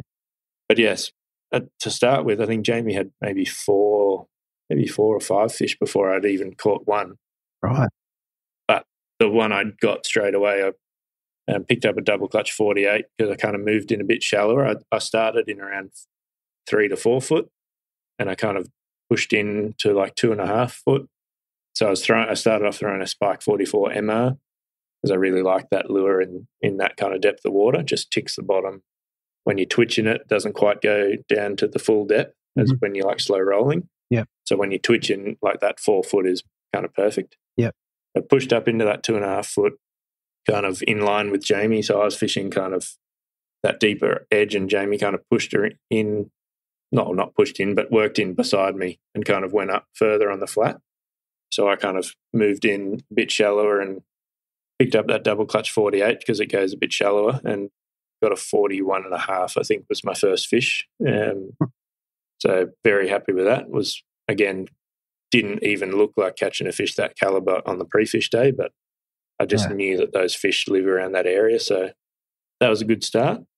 And then really it was just a matter of kind of working through them. I eventually actually moved out of that shallow stuff because there's quite a lot of boats around and it was getting pretty crowded. So I kind of pushed right out and went around everyone and fished them. The flat kind of just goes forever. Okay. I kind of pushed right out to the end of the spit, end of the shallowest point, and got another couple of fish out there. I had my bag reasonably early, probably maybe 9:30 or something. I think I had a bag. And then it was just a matter of kind of slowly upgrading. So there was a few flats that me and Jamie were fishing the kind of very similar areas. So we both were kind of spot hopping between two spots.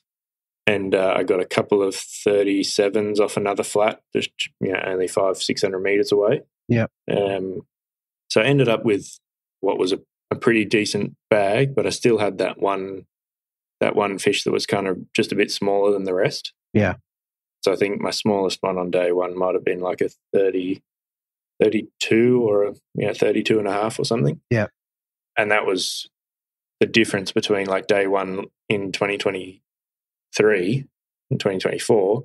I caught over 6 kilos. Was my smallest fish was 36 forker. Yeah. Okay. So I had 4 of the right ones this year, and both days I just couldn't quite get the 5th of that really big size to push you over 6 kilos both days. But yeah, which is obviously what was required. Yeah, these days it's you're going to need 7 kilos a day to win Gippsland probably next year. I reckon next year. Yeah, but it was a good day. We would have caught. I would have caught maybe 30 fish for the day. Yeah, and ended up catching them.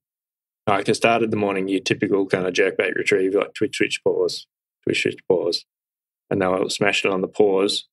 When heaps of, there was quite a few boats fishing in the area, and in the afternoon when it got sunny, I started actually catching a lot, just doing a technique Cam Whittam showed me many, many years ago when I did the first Tassie tour as a non-boater, just slow roll and pause. So it was just like 3 rolls really slow and stop, 3 rolls really slow, stop, and just doing that with a Spike 44, that got me, probably two more around that kilo on fishing straight through big long casts of the wind, fishing really slow and kind of, because I fish, obviously I've got the Raptors on the back of my boat, so I pull down on the flat and basically fish stationary, but I always use side imaging on the front. I always have a unit on side imaging. Okay. Because when you're fishing the flats, I've caught thousands of fish using side imaging at the front. I'm a firm believer that you should have it on all the time when you're fishing shallow. Okay. Because even though side imaging normally you need to be moving for side imaging to work, but how I use side imaging on the flats is I let the fish swim through the beam. Yeah. So the beam is stationary, but the fish swim through it. So I was calling out to the non-boaters, 5 fish to the left, 10 fish to the right. The school to the left, the school to the right. So we were constantly seeing fish moving through the area. Yeah. It's kind of what led me to change up the retrieve, because we weren't getting a lot of bites, doing the aggressive twitching kind of retrieve. Okay. As soon as I picked up that straight through rod with 4 pound straight through and started doing that slow roll, I was getting bites like most casts. Okay. So that was a bit of the difference maker on day one. Yeah. So just to clarify, so you got your side imaging. So there's not active target or live. This is just side imaging. You just watch things to show up. I have live imaging, and it's definitely in the perspective scout landscape mode. Live will do a similar thing to what I'm talking about. But with live, especially, we're fishing literally where I was catching them on that slow roll technique was 1.5 foot maybe. You're limited in how far you can look forward. Yeah. I have my side imaging set at 120 feet left and right. Right. So 40 meters. Yeah, that's basically I have it set basically as far as I can cast. Yeah. So like on my longest possible cast, I have it like a little bit more than that. And I can see brim easy out that far, and I know exactly what they look like on side imaging. There's no denying it. And so it's very important when you're orientated straight to have your electric. So I've got my side imaging on the bottom of my electric. I always situate my electric exactly straight. Yep. So that the beam is exactly out to each side of my boat. So I know, okay, those fish, I saw them 20 foot to the left. I know that that's off my trolling motor. 20 foot to the left. If it's just come through the screen, I know they've just swum past that. Yeah. All you have to then make is the call on which way they're swimming. Are they swimming away from you or towards you? Yeah, okay. But many times I'd say to my non-boater, fish to the left, cast out there, twitch or start rolling it, bang, you're on. Yeah, okay. So, yeah, that's one thing. Anyone that's going to Gippy, I highly recommend having side imaging, even if it's reading off the back transducer. Yep. Have it on a screen at the front because you just catch so many fish fishing the flats using it. Yeah, very cool. Very cool. And one more thing on the flats down there, are we looking at sand flats with weed or are they just open flats or how's that look? So the first, where we started, did have weed. It was kind of what I was targeting and where Jamie was sitting. We both kind of found that right on the edge of where it kind of got patchy was where most of that fish activity was in the morning. Certainly when there was quite a few boats around and a lot of fish being caught, they seemed to disperse a bit more. But like Jamie, when he was just braining them cast after cast, he was casting right into this like little patchy area that was like right next to where it became solid weed. So that was certainly where the most fish were kind of congregating in the morning. But in the afternoon, they seemed, we had quite a stiff breeze, those fish kind of seemed to roam a bit more and they were getting on some really shallow sandy flats as well. Yeah. So, yeah, it a bit of a mix, but there wasn't a lot of like slimy weed on the bottom. It was pretty healthy, nice-looking weed and just like sandy patches in between. Yeah, okay. Yeah, very cool. Very cool. All right. I think we covered most of your day there. Is that correct? Yeah, pretty much. I didn't really do much running around. I fished, pretty much 2 to 3 spots all day. Okay. All right. Well, you poured in a cracking bag. Am I correct in saying you were third overnight? Is that right? Yeah, I think I was, yeah. Yeah. Okay. Yep. All right. Let's roll around to Sunday and tell us how Sunday played out. Was it different to day one or tell us how it went? Yeah, so Sunday, flashback to 2023, I think I was also sitting third after day one in last year's comp at Gippsland and ended up not having a great day. And I think I dropped to 10th or 11th or something in that comp. But I said to myself at the start of the day, let's not do that again. Let's make sure that we at least stay around 5th. Morgo made it a point to tell me not to choke maybe 2 or 3 times in the morning. Right. So right. Let me just check. Let me just double check on something. Yeah. 8th. Okay, carry on. Yeah. So yeah, he was revving me up in the morning. So it was much better wind forecast. So I was tossing up again whether to launch at Paynesville or launch at Meetung. If I launched at Paynesville, I get first choice on the flat again. Right. If I launch at Meetung, it takes me 8 minutes to get there in the boat. I'll be behind anyone that launches at Paynesville. I'll also be behind Jamie. Jamie had the same idea as me. Yep. Jamie's got a bit faster boat than me, so I knew I wouldn't get first dibs on the starting flat. But because we had such a big field and I started boat 9, I think, on the first day, I had a very late check-in. I had a 3:20 check-in. Yeah. And the drive from Paynesville in the car is 45 minutes. Yep. Where I can get back, even if it's windy, I can get back from Paynesville to the Meetung in 15 minutes in the boat. So I made the call to launch at Meetung to give myself maximum time in the afternoon. Yeah. Because the forecast said we were going to have wind in the afternoon. Yeah. And I knew I'm pretty much the last person to check in 3:20. Yeah. I knew I'd have the flat to myself at the end of the day if I launched at Meetung. So I made the call to launch the boat at Meetung. So I went over there. Jamie overtook me by the time we basically got to Raymond Island. Okay. So he beat me by a minute or something to the flat. Yeah. But again, there was already 5 or 6 boats on there. Right. So we kind of nudged into as close to where we'd caught them kind of the day before. Straight away, I knew it was different. There was no fish. Like looking around, there was like 8 or 9 boats on the flat. No one's rod was bent. The day before, there was bent rods everywhere for the first hour. Right. It was very calm.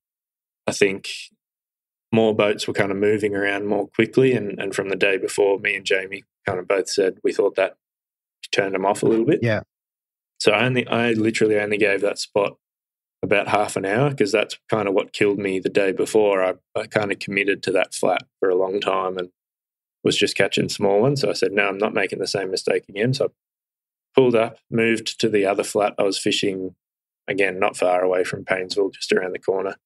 And I was the first one because no one had been on that flat. No one started on it. So I figured, look, no one's on it. I'll go over there. I might catch a few off it quickly. Mm-hmm. So I went over there, got a couple of small ones. Again, there was fish on it, but they just weren't chewing. It was too calm.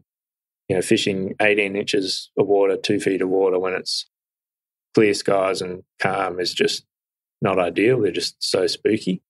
So I did get a couple of fish from there, but by the time I was maybe, I think 9:30 or something, I had a couple in the well. It was a glass out at that stage. It was super calm, you know, not really much happening. So pushed in, there's a little spot that I fish kind of a bit out of the way that kind of no one really goes to. So I fished that, didn't get anything off that, and then moved to another spot not too far from there with some snags in the water, like some old stumps and stuff. Yep. And I had Lindsay Pryke with me on day 2. I said to Lindsay, being a local, I said, you've ever fished around here much? And he said, oh, no, pretty much just when I came here with you, which he fished with me in 2023 or 2022 as a non-boater. Yeah. And we caught him, we caught a couple of decent ones around those snags. And we were fishing along, and I snagged my lure on one of the stumps, and I went in there to get it, and just thousands, like just hundreds of brim. Right. And massive ones just spooked off. And I said to Lindsay, like, there's so many fish here and they're just not eating anything. And it's like the stumps are in about 2 foot of water, and it kind of drops off maybe 50 metres off those snags. It kind of drops off into like 6 to 8 feet of water. Mm-hmm. Right on that drop off, there was heaps of mullet or some sort of, they weren't tailor because they weren't busting up, but they were, you could just see them cruising around on the surface. And I said to Lindsay, we'll just push out and we'll fish under those mullet, and we'll just see if the brim have moved out under them. And that worked pretty well. We got quite a few fish out there, but they were very small. Lindsay did get a 36 forker out of it, which made me stay probably longer than I should have. But we both bagged out there just on like 26s to 28s. So it was good to kind of calm the nerves, get a bag out of the way. So I think it was about 10:30 maybe by the time we bagged out there and decided to pull up stumps, change tactic completely. Yeah. Because it was still glassed out at that stage. Those were the only fish we could get to bite. They were in a bit deeper water. We were just, again, dredging spikes into the bottom, getting those fish to eat. And I pulled out the plastics rods, put all the flats rods away, and said, let's go to Paynesville. We'll fish jetties for a few hours. They're going to be absolutely smashed. But I thought most people would be fishing a crab or a mussel. I said, we'll throw plastics. It'll be a little bit different at least. I'm very comfortable fishing plastics around jetties. So rigged up a couple of plastics and pushed into Paynesville jetties and just started fishing. I pulled up kind of and fished the early ones because I figured most people would go into the middle where they don't have to move around much between jetty to jetty. I was kind of fishing those ones that are like 50 to 60 metres apart. They're kind of painful to fish. So you'd fish one motor, fish another one motor, fish another one. Yeah. And we were I was getting bites straight away. I upgraded 3 times. I think first 3 jetties I upgraded. They were all 32s, 31s, 32 and a half. Yeah. Fishing a little prototype bait junkie plastic that's going to come out later this year. Okay. Just a new shape that we're working on. And yeah, I was getting if you could get it the right cast, I was getting bites most casts. There were a lot of small fish, like 25s, 26s, but you were getting the odd good one, or better one than what we were catching, obviously. So we spent probably 2 hours in Paynesville, and I ended up getting one. I got a 36 and a half, I think it was, from basically, or it was a 37, I think it was, right, basically on one of the last jetties we fished before turning around and coming back out. Yeah. So we ran into Alex Franchuk, and there was another boat fishing towards us, so we kind of met each other, and like literally on the jetty that we met each other, I pulled that 37. Nice. which was cool. So I had that fish. The wind was starting to get up. I could feel the wind getting up. I said to Lindsay, look, that wind's up. If the wind blows, we'll get them on the flat. And these jetties have all been smashed. So kind of what should we do? And I said, no, look, my mind's telling me go to the flats. It's windy. We'll get them there. So we were literally driving out of Paynesville, and there was one jetty. I skipped one jetty on the way in. Mm-hmm. And I had already driven past it. Yeah. To Lindsay, I'm fishing that one. So I turned around, dropped the electric, and pulled a 38 off that jetty. Nice. Again on the plastic. And I just said to him, that was the best decision. Like, that's one of the best decisions in tournament fishing I reckon I've made. I just had an inkling in my mind. No one's fished that jetty. You skipped it because it was like one jetty in like 200 metres. Yeah. That you're an idiot if you don't fish that. You're literally driving past it. So yeah, that was a good call. I actually caught 3 fish off that jetty out of 38 and 2 little ones. Yeah. So I left fishing the jetties basically, and I had a 37, a 38, and basically a bag of like 30 to 32s. Yeah. So I had not a bad bag, but I knew I definitely wasn't going to stay top 5. I still needed to do some more work. By that time, I think I got back to the flat at 1:45. So I had a 3:20 check-in, and that meant I needed to leave the flat at 3 o'clock. Okay. It was about a 15-minute run back in the wind. I gave myself double the time it took to get me there. Yeah. So I said I'll leave at 3 o'clock. So I started fishing it at 1:45. Me and Tucker were the only boats left on the flat. Everyone else had bailed. The wind was up. I said to Lindsay, we'll get them on this flat. It was absolutely howling. So poled down basically exactly the same spot as the day before, punched out, picked up the double clutch 48, punched out a long cast, couple of twitches. Tucker was maybe 40 metres off to my left. I could see them hooked up as well. And this thing ate my lure, and I just yelled out to Tucker, I'm like, this is the one that you need, because I knew what he was on the scoreboard. Yeah. I said, this is him, like, this is massive. And I was carrying on and making Tucker feel bad. That was a 41.5. Yeah, nice. Lindsay got a 30, might have got 37 after that. Yeah. Like shortly after that. And then we were catching plenty of fish. They came back on the chew on that flat because all the boats had left. The wind had picked up. Catching heaps of fish, lots of small ones again, lots of 28s and stuff, but obviously got that big one. Lindsay got a big one. And then about 10 minutes before we needed to leave, I got another 38. Okay. So by the time we needed to leave, that was pretty much had that bag. So I had the two big ones from Paynesville in the jetties. I had a little one from Paynesville in the jetties, like a 32.5 forker. Yeah. And then the big one from the flat and another big one from the flat. So that nudged me to that, close to 6 kilos. And yeah. kept me up there. As it turns out, I would have needed like another 41 or something to catch Armid in second. So that's right. Didn't really miss much from not catching another big one and getting rid of that 33, but would have been nice to get over 6 kilos again. Yeah, definitely. Well, either way, mate, they're 2 cracking bags. Mate, that was a brilliant rundown of both days. I particularly like the sound a bit on the side scans. So something I'm going to have to investigate. I'm not as good as I should be on the sounder. So, yeah. Yeah, everyone, forward-facing sonar is definitely a live sonar is definitely the buzz of technology right now. But I think it's easy to get caught up in just trying to utilise the latest and greatest. Like I said to Cam Whittam while I'm down there, like, I can't believe how many fish you catch off side imaging on the front of the boat. Everyone thinks side imaging on the back when you're idling around finding areas. Yeah.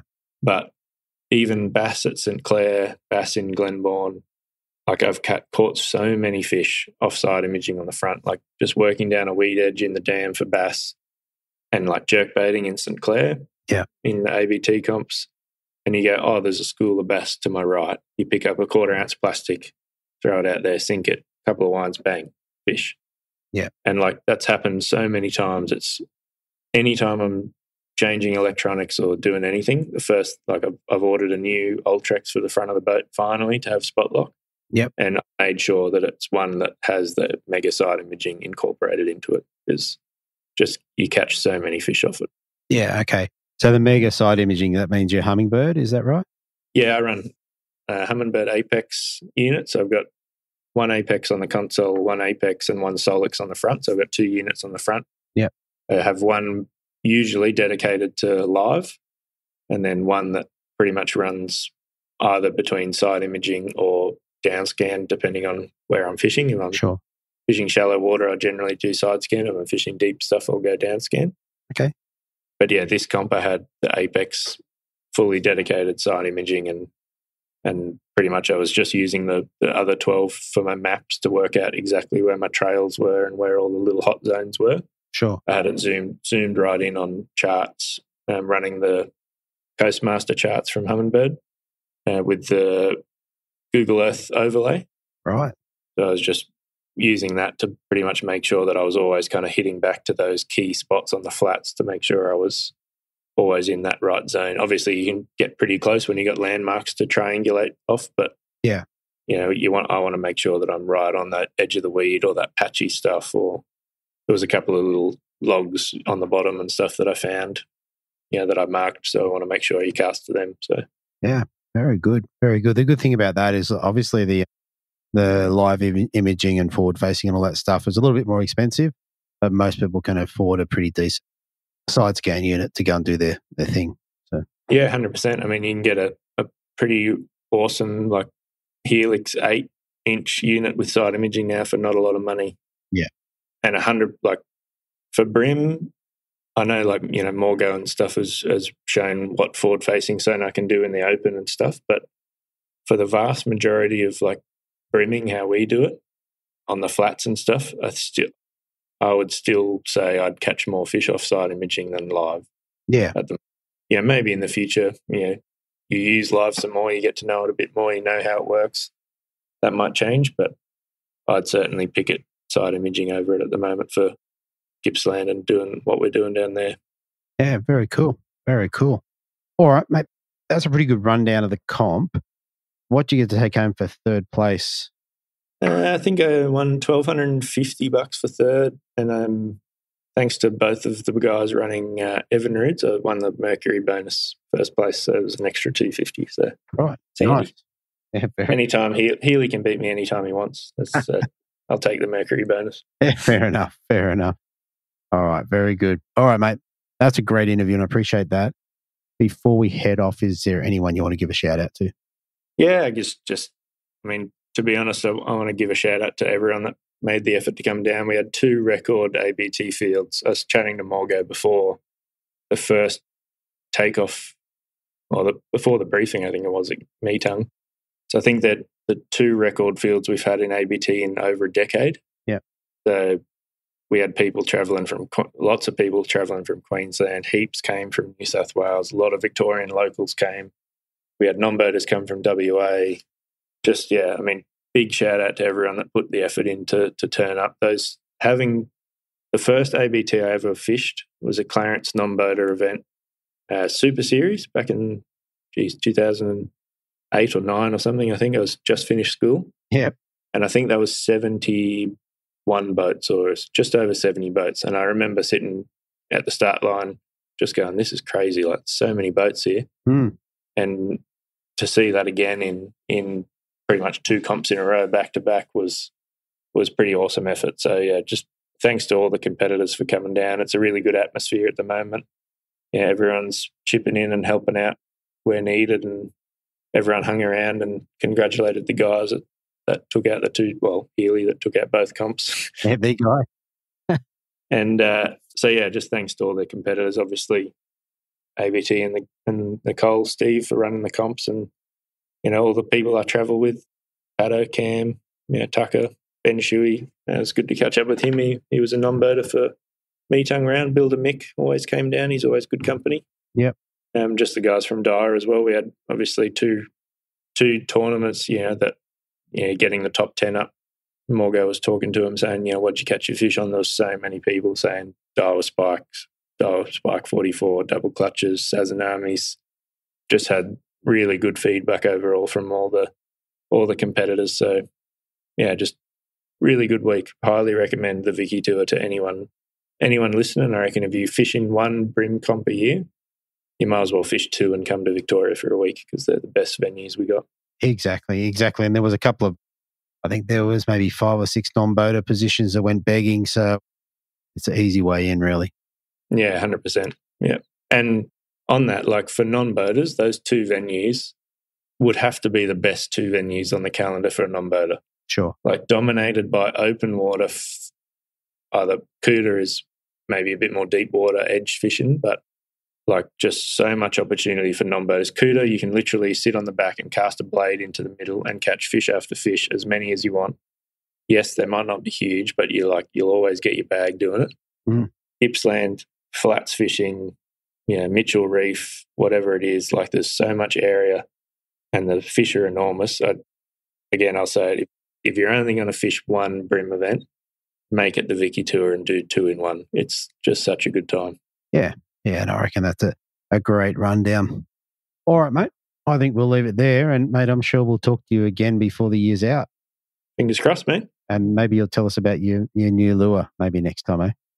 Yeah, maybe next time. We're still a few months away yet, but it's an after release, probably that one. Okay. But yeah, certainly I used it in, trying to think of what comp, Hawkesbury comp last year. I used it in Lake Mac. I used it last year, and now I've caught fish on it really well again here. So me and Hickson working on that one.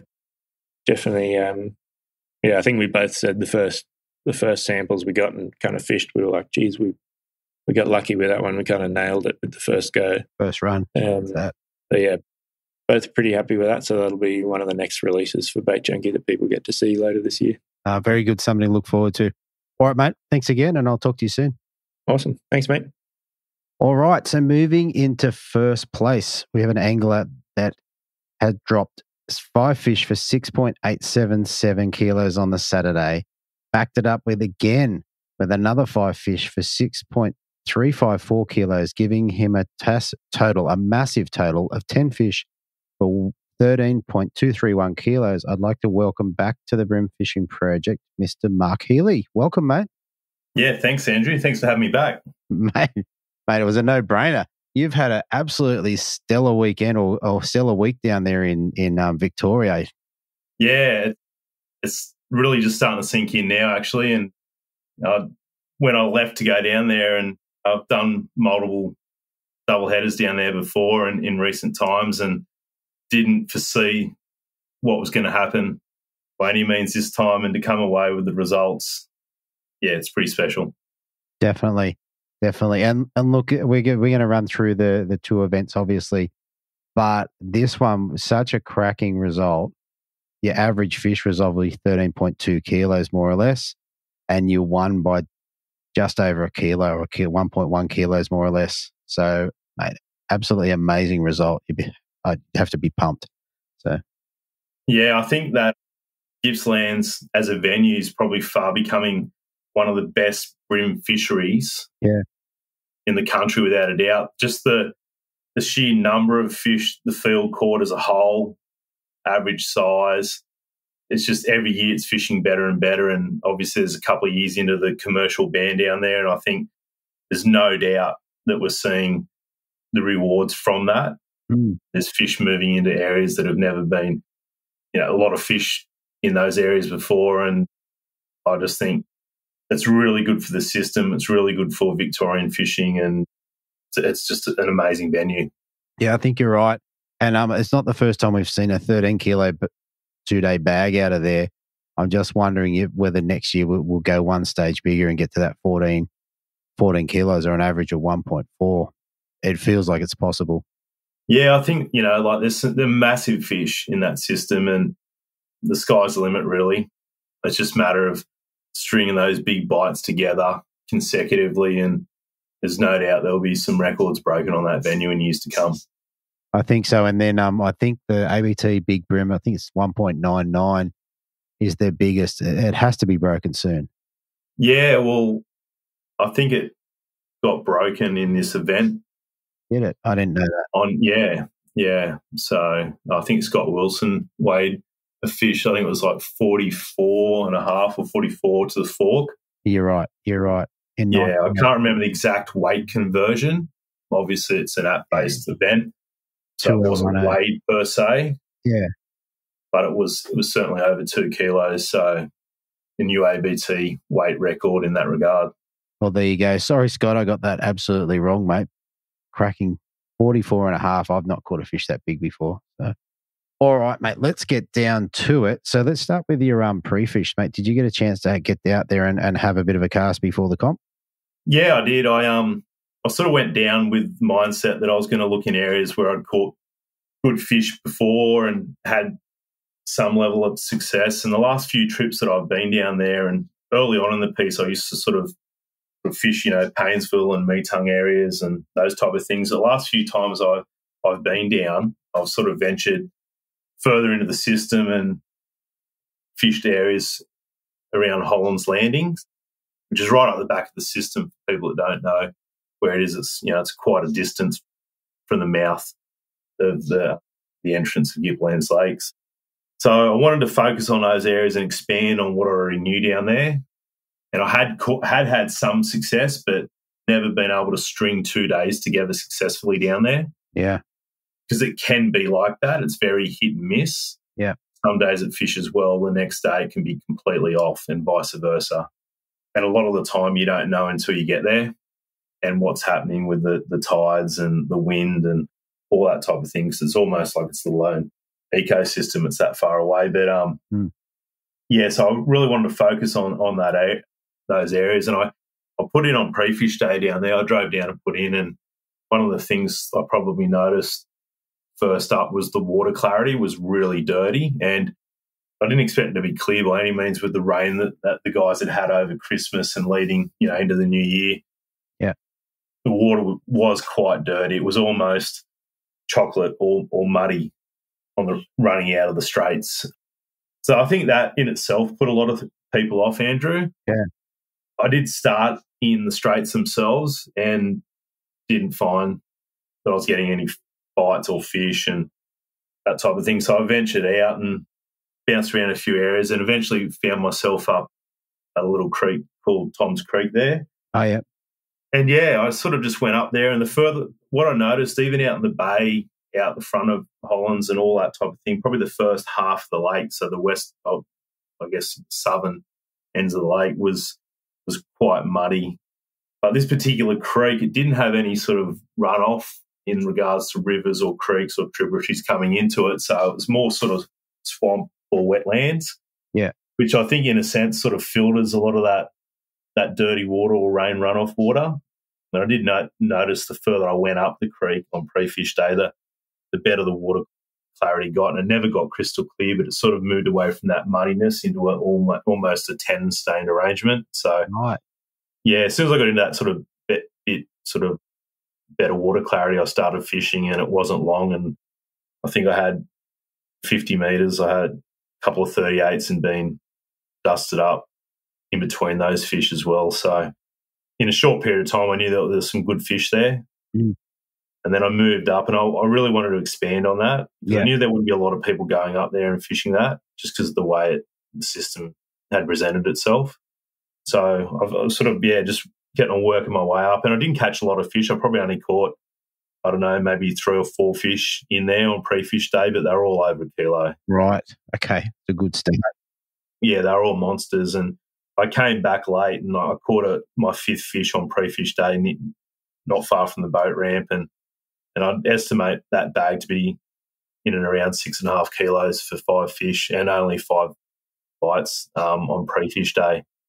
But I did spend most of the day there because I was trying to expand on what I had learned previously and what I was learning that day as well. Yeah. Because it's a long way. It's a long way to run, whether you're trailing or whether you're actually driving a boat.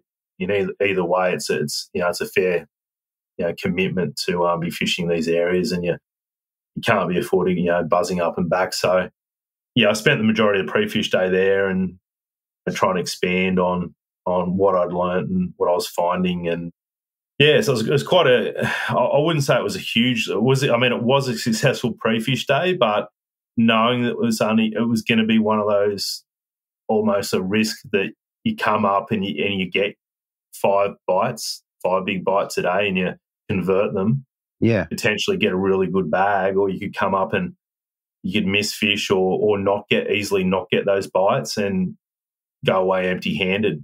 Yeah. And I think just because there wasn't a lot of fish there and the water clarity, it did put a lot of people off. There was only 2 other boats that fished on the first day. Yeah. Yeah, so I guess after pre-fish, I didn't really get anywhere else because I was really sort of honed in on that area, trying to, I guess, perfect on what I was doing up there in the way of, lures and retrieve and all that type of thing, and just trying to find fish. Didn't really get anywhere else. And to hear the briefing, people catching 50, 60, 70 fish. Right. In other areas, I was like, well, maybe I'm in the wrong areas. Yeah. No mess with your head. I knew the caliber and the quality of the fish that I was catching. If I could replicate that for the 2 tournament days, I knew it'd be pretty hard to beat. Because the size of the fish that we're holding at that time in those areas. So yeah, I guess the decision was made just to go there on the first day and just swing for it and hopefully get 5 bites and hopefully big ones. And that was the chance, the risk I was willing to take. And yeah, on the first day I did exactly that. I went back up there and fished it all day and just really methodically working sort of deep crankbaits along the edges, through the timber, pauses, twitches, just the usual sort of typical black brim retrieve, I guess. And yeah, I managed to get, I think I caught 6 fish, all got 6 bites, and managed that pretty respectable first day bag of around 6.9 kilos. So, mate, when you're fishing the sticks and what have you, what were you throwing? Yeah, so I threw the one lure pretty much for the full 2 days of the tournament, which was the Jackal Chubby deep and brown sushi. It's worked for me in the past. It's mind-blowing because I know, I don't know your boat or anything, but I bet if I go to your boat, it's probably covered in lures of every type and every make. And you could have taken 10 packets of chubbies and probably been all right. Yeah, well, I probably need 12. Okay. Because I did lose a few along the way, some to fish and others just to the snags. Like what some people don't realise up there, a lot of the snags, they've got barnacles on them. So you can really, if you hook a fish on the backside of a laydown, quite often you lose that fish very, very quickly as soon as that line is under load. It doesn't take long to rub you off. So you do potentially can lose a lot of fish, and also lures. Sometimes you just foul up and you just can't get them back because the way they get caught up and stuff like that. So there is a level of sacrificial terminal tackle, but when your average fish is in that sort of 1.3 kilo range, you sort of don't seem to mind so much. Exactly. And how did you find them? Like, obviously, you're trying to pull them out of timber. Did they go bananas or what? Yeah, listen, probably there was a couple of memorable ones where they ran me around a bit. Yeah. But I think the main thing is and it wasn't an aggressive bite. Sometimes it was like your typical clunk. Other times it was just the smallest little tap on the back of the lure. But once you load it up and you had a fish on, I think I fish a lot of structure, and I think once you got their head coming, it's pretty hard for them to do you up when their head's out of the water and they're coming in on their side. So, yeah, I didn't muck around with them too much. There was a couple there that may have rubbed me up a little bit and I backed the drag off and whatnot. But some of the other ones just, yeah, some of those big blacks too, they just sort of just come in shaking their head, not really knowing what's going on. And if you can get the net into them before they wake up, it can be a pretty short fight if you're lucky enough for that to happen. Definitely. And what sort of leader were you running? Just 6 pound Osher. Yeah. So nothing too heavy. I probably could have upped it to 8 or potentially even 10, but I was just really comfortable with 6. Like it gives me a really good sensitivity, and transmission to the lure, and just from a castability point of view as well, I'm just quite comfortable. Even though I'm not making really long casts, it's quite comfortable run on that 6 pound and didn't end up losing too many fish at all. Yeah. Yeah. I was going to say, in the structure you described, that surprised me that you're on 6. I thought you'd be on 8 or 10 or maybe even 12. So, but obviously you did enough. So yeah, and like I said, I think you possibly could have got away with a bit heavier, but it's just, to me, it's really about comfort. And with the structure I was fishing, I think whether I was fishing 8 or 10 pound, if those fish wrapped me up around what I was fishing, I don't think it was really going to make all that much difference. Yeah, fair enough. And in amongst that day, I think you said you got maybe 6 fish. First of all, did you get dusted by any? No, not on that first day. Everything stuck. Everything stuck. I had 6 bites. Every one of those bites stuck. And it was just one of those days where everything went right. And if you have a look at the scorecard, it was almost like on the hour.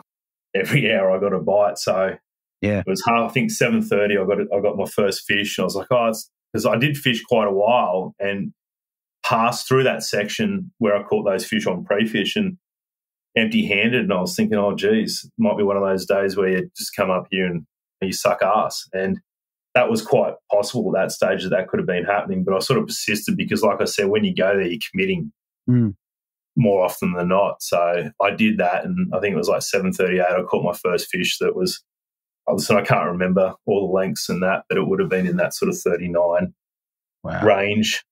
And that was a really good settler because I knew there's fish here to be caught, and the quality of the fish was as it was the day prior. So I just locked in.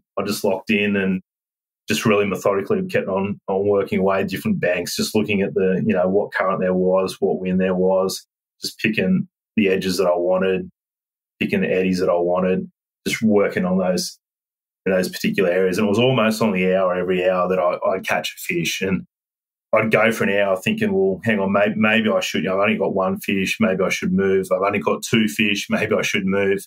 I've been here for 3 hours. I've only caught 3 fish. Maybe I should move. And I sort of had that in the back of my mind. And then almost like clockwork, I'd get another fish and it'd be like, righto, well, I'm going to stay here now for longer. Yeah. And that happened. And I think I had 3 or 4 fish. And I was like, well, I've got 2 hours fishing time left or whatever it was. And I was like, I only need 1 more bite.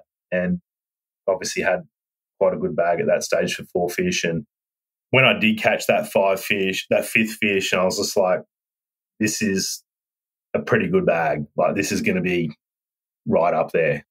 When you pull those orange rulers out, and they're over 40 centimetres. Yeah. Because obviously the yellow ones only go to 40 centimetres, and you're pulling those orange rulers out, you're having a good day. Exactly, yeah. When it's off the back of the ruler, you're doing well. Yeah, for sure. So, no, it was pretty special. And, I wouldn't say it was the most exciting or exhilarating fishing to be had, but it was certainly rewarding, just grinding away and persisting where potentially other people wouldn't or hadn't in that regard, and getting those big bites and to come in. And in the back of my head the whole time I'm thinking, if I only get 6 bites on day 1, how am I going to get a bag on day 2? Yeah. And that was sort of going through my head that next 24-hour period to lead up into the second day, and asking myself, is it going to hold up? Am I going to get bites? Am I going to get 2 fish? Am I going to get no fish? Could I get 5 fish up there? I knew I was going to go back, but to what capacity? I was quite unsure at that stage. Yeah. Okay, so one more question before we move off day 1. So you got 6 fish. Was the last fish an upgrade? The last fish, I think it was. I can't be 100% sure. I can't remember exactly now because it's all become a bit of a blur, but I think it might have been like a 40.5 or something like that. Yeah, so solid. Yeah. They were all the fish I caught were a kilo plus fish. So, crazy. Yeah, it was pretty incredible. All right, so day 2, you've had all this in the back of your mind overnight. You're going, can I do it? You head back up there. Tell us how it goes. Yeah, so I'm sitting down with a good mate of mine, Liam, and talking tactics, what am I going to do tomorrow? I'm panicking because I only got 6 bites today. There's no way it's going to back up tomorrow. Yeah. I've done it before. The year prior, I think I weighed 5'5" or 5'7" on the first day up there, and went back the second day, can only scrape together a small bag. I'm thinking, is it going to hold up, all these things? And I made a decision. It was sort of a tactical decision on the second day to, rather than trail to Hollands, to actually launch at Meetung and drive. Mm-hmm. A couple of reasons is, firstly, the weather was conducive, was quite light winds, which meant that it's not going to be risky coming back into a, potentially big headwind and not being able to get back, or being late to the weigh-in, or putting key tag on the board. And the other thing was too, it was kind of a bit of a backup plan because, I was always going to go up there and start, I guess. But at some point, what it did, it gave me the flexibility to go, right, I've caught 2 fish. It's 10 o'clock. I'm going to run back now, and I'm just going to spot hop and just try and pull 330s to fill a bag out. So it was kind of a bit of a security call as well, just to give me that flexibility to be able to go, righto, it's not working here. At some point, a given time, based on what fish I had and the sizes, to pull the pin and run back and try and scrape together a bag. So, yeah, I did that, and it was probably fished better on the second day than it did the first day, even though the overall bag weight wasn't as big. Yeah. I think I ended up catching 8 fish on day 2, so not a hell of a lot more.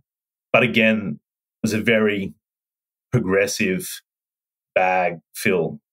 There was no real periods of time where they turned on and you caught multiple fish in a short succession. It was almost like you had to invest that time to be able to get those bites. Yeah. There wasn't a real lot of pattern to where the fish were holding. I mean, there was to an extent, but it was just a matter of just covering ground and time, and just being patient and just knowing, hoping that you were going to get those bites. And when they did come, they were good fish and they were going to stick. Yeah. And look, and I know you said there's no pattern, but were you getting them predominantly off like lay downs, or was it just edges, or how'd that sort of look? Yeah, so up that particular creek, I guess there's a lot of like reeds on the edges and that type of thing. But over time, there's a lot of sticks that have like naturally just fallen down and become lay downs, I guess. And you'd be fishing parallel, almost parallel, just to stay in touch with the bank. It's only quite shallow. It's only probably 3 to 4 foot. And quite often it'd be when you rolled over or clipped a laydown or some type of snag that's when it'd trigger a bite. Right. Sometimes it'd come on the backside of that snag. Yeah. But more often than not, it'd be once you hit it and you paused it, then you went to move it again, that sort of inspired the fish to grab it. Yeah. Which was good because it tends to mean that you're on the clear side, on the front edge of those structure as well. Yeah.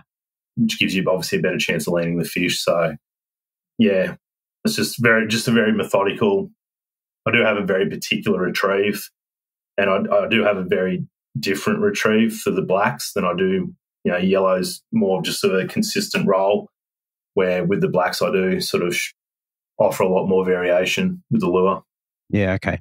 So you just pause and twitch and kind of jerk baited, is that what you're saying? Yeah, almost like it's all, I think of a combination, because it's not really a jerk bait, it's still a crankbait, so you kind of need to keep it rolling to an extent, but you do need to pause it, you do need to at times twitch it or shake it almost.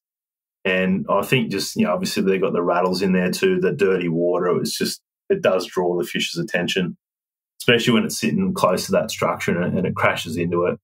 I don't know sometimes whether they're actually eating it because they're hungry or they're just eating it to sell it to piss off or whatever. Yeah. Yeah, it might be a territorial thing. Yeah, a bit of an aggression bite or whatnot. So Definitely. Well, either way, you're able to back it up pretty successfully. And I bet that fifth fish in the well must have been such a relief. It was. And the reason it was is because in my mind, it was such a big gamble going up there again, knowing that it was quite slow. The fishing was slow on the first day.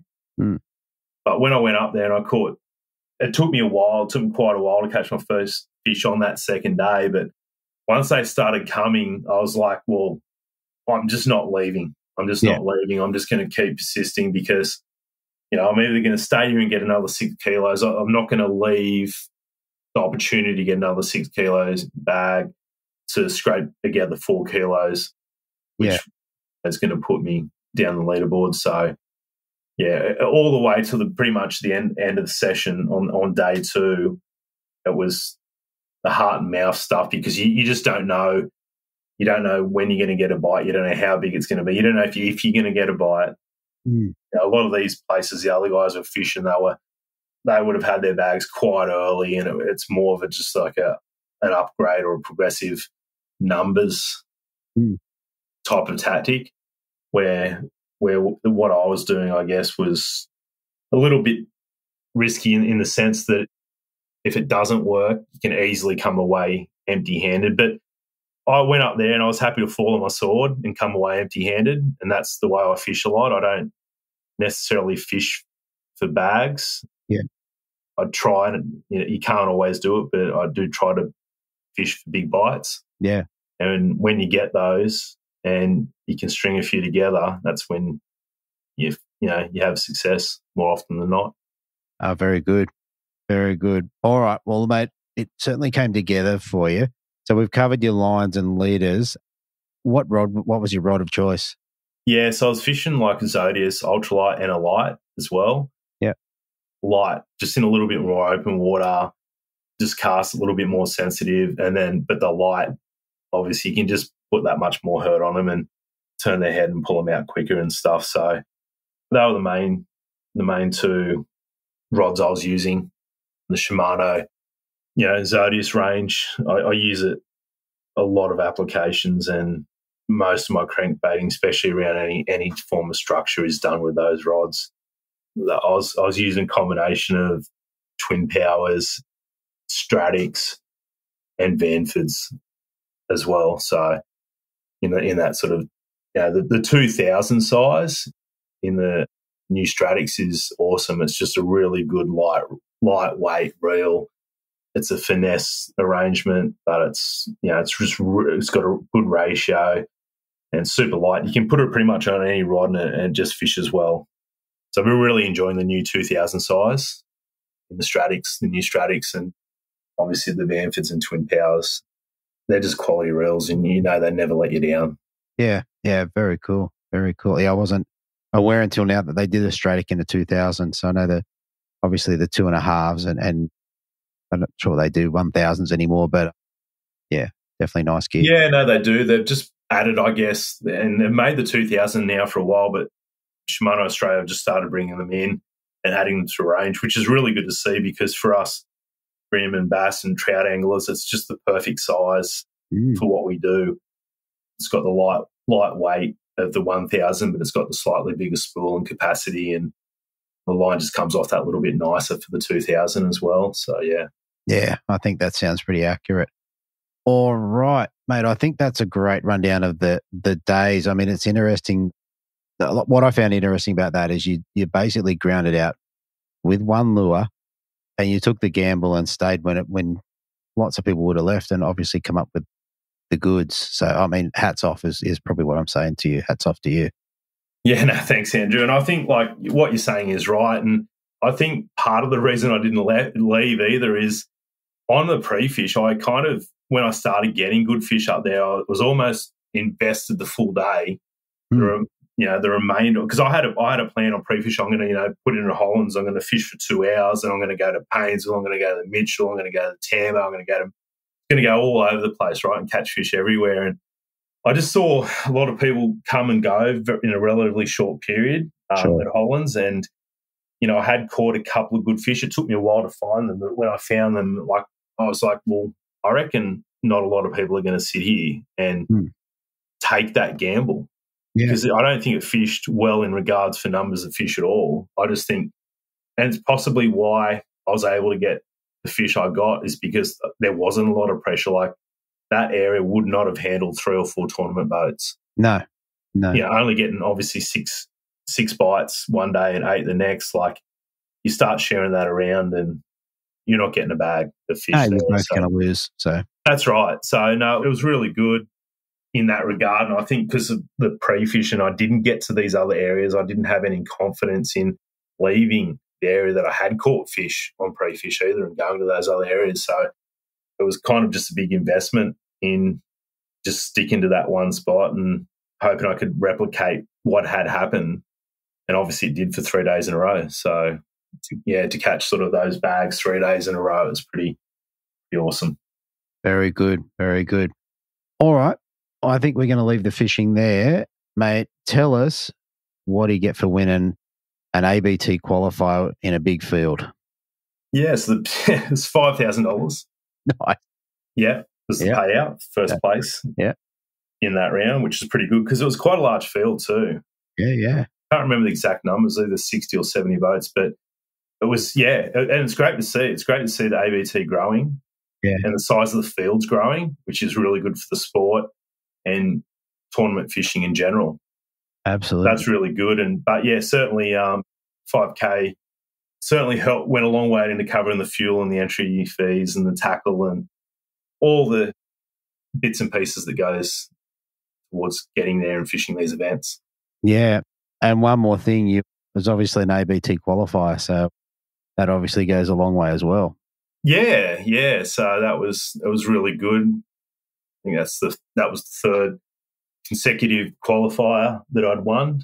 So I was pretty pleased about that. And obviously being a New South Welshman and travelling to the far south and fishing against the Mexicans on their home water, I certainly didn't expect that outcome was achievable. And I think I guess one thing that makes that win so special is what I did was, I guess the style of fishing did suit me to an extent, but it was so far out of my comfort zone in regards to where I would normally fish, the type of fish I'd normally target.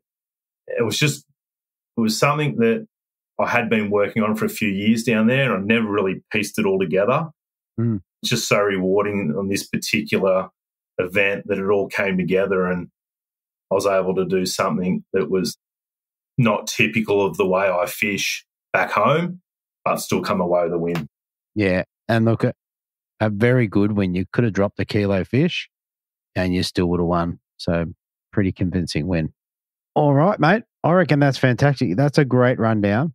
So, mate, I want to congratulate you again.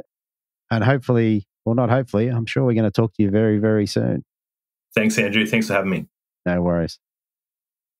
Okay, everybody. So there you have it. Another massive interview. I hope you enjoyed that. Please, once again, reach out to me and let me know if you enjoyed the long ones because, I just want to know. So how about that? I've had a couple of people reach out and I appreciate that. In any case, I did have a bonus episode lined up, which is still coming. There's just a couple of technical things that are holding me back on that. So as soon as I get those sorted, they'll be coming out with some changes and what have you. So I hope that's all up and running soon. But either way, thanks for joining me. If you're still listening, thanks for hanging around. And I will talk to you next week on the Brim Fishing Project, or maybe Thursday. Hard to know. Thanks for listening. Hopefully you were informed, inspired and entertained. If you were able to learn something or just enjoyed listening, please consider subscribing and rate us on your favourite podcasting platform.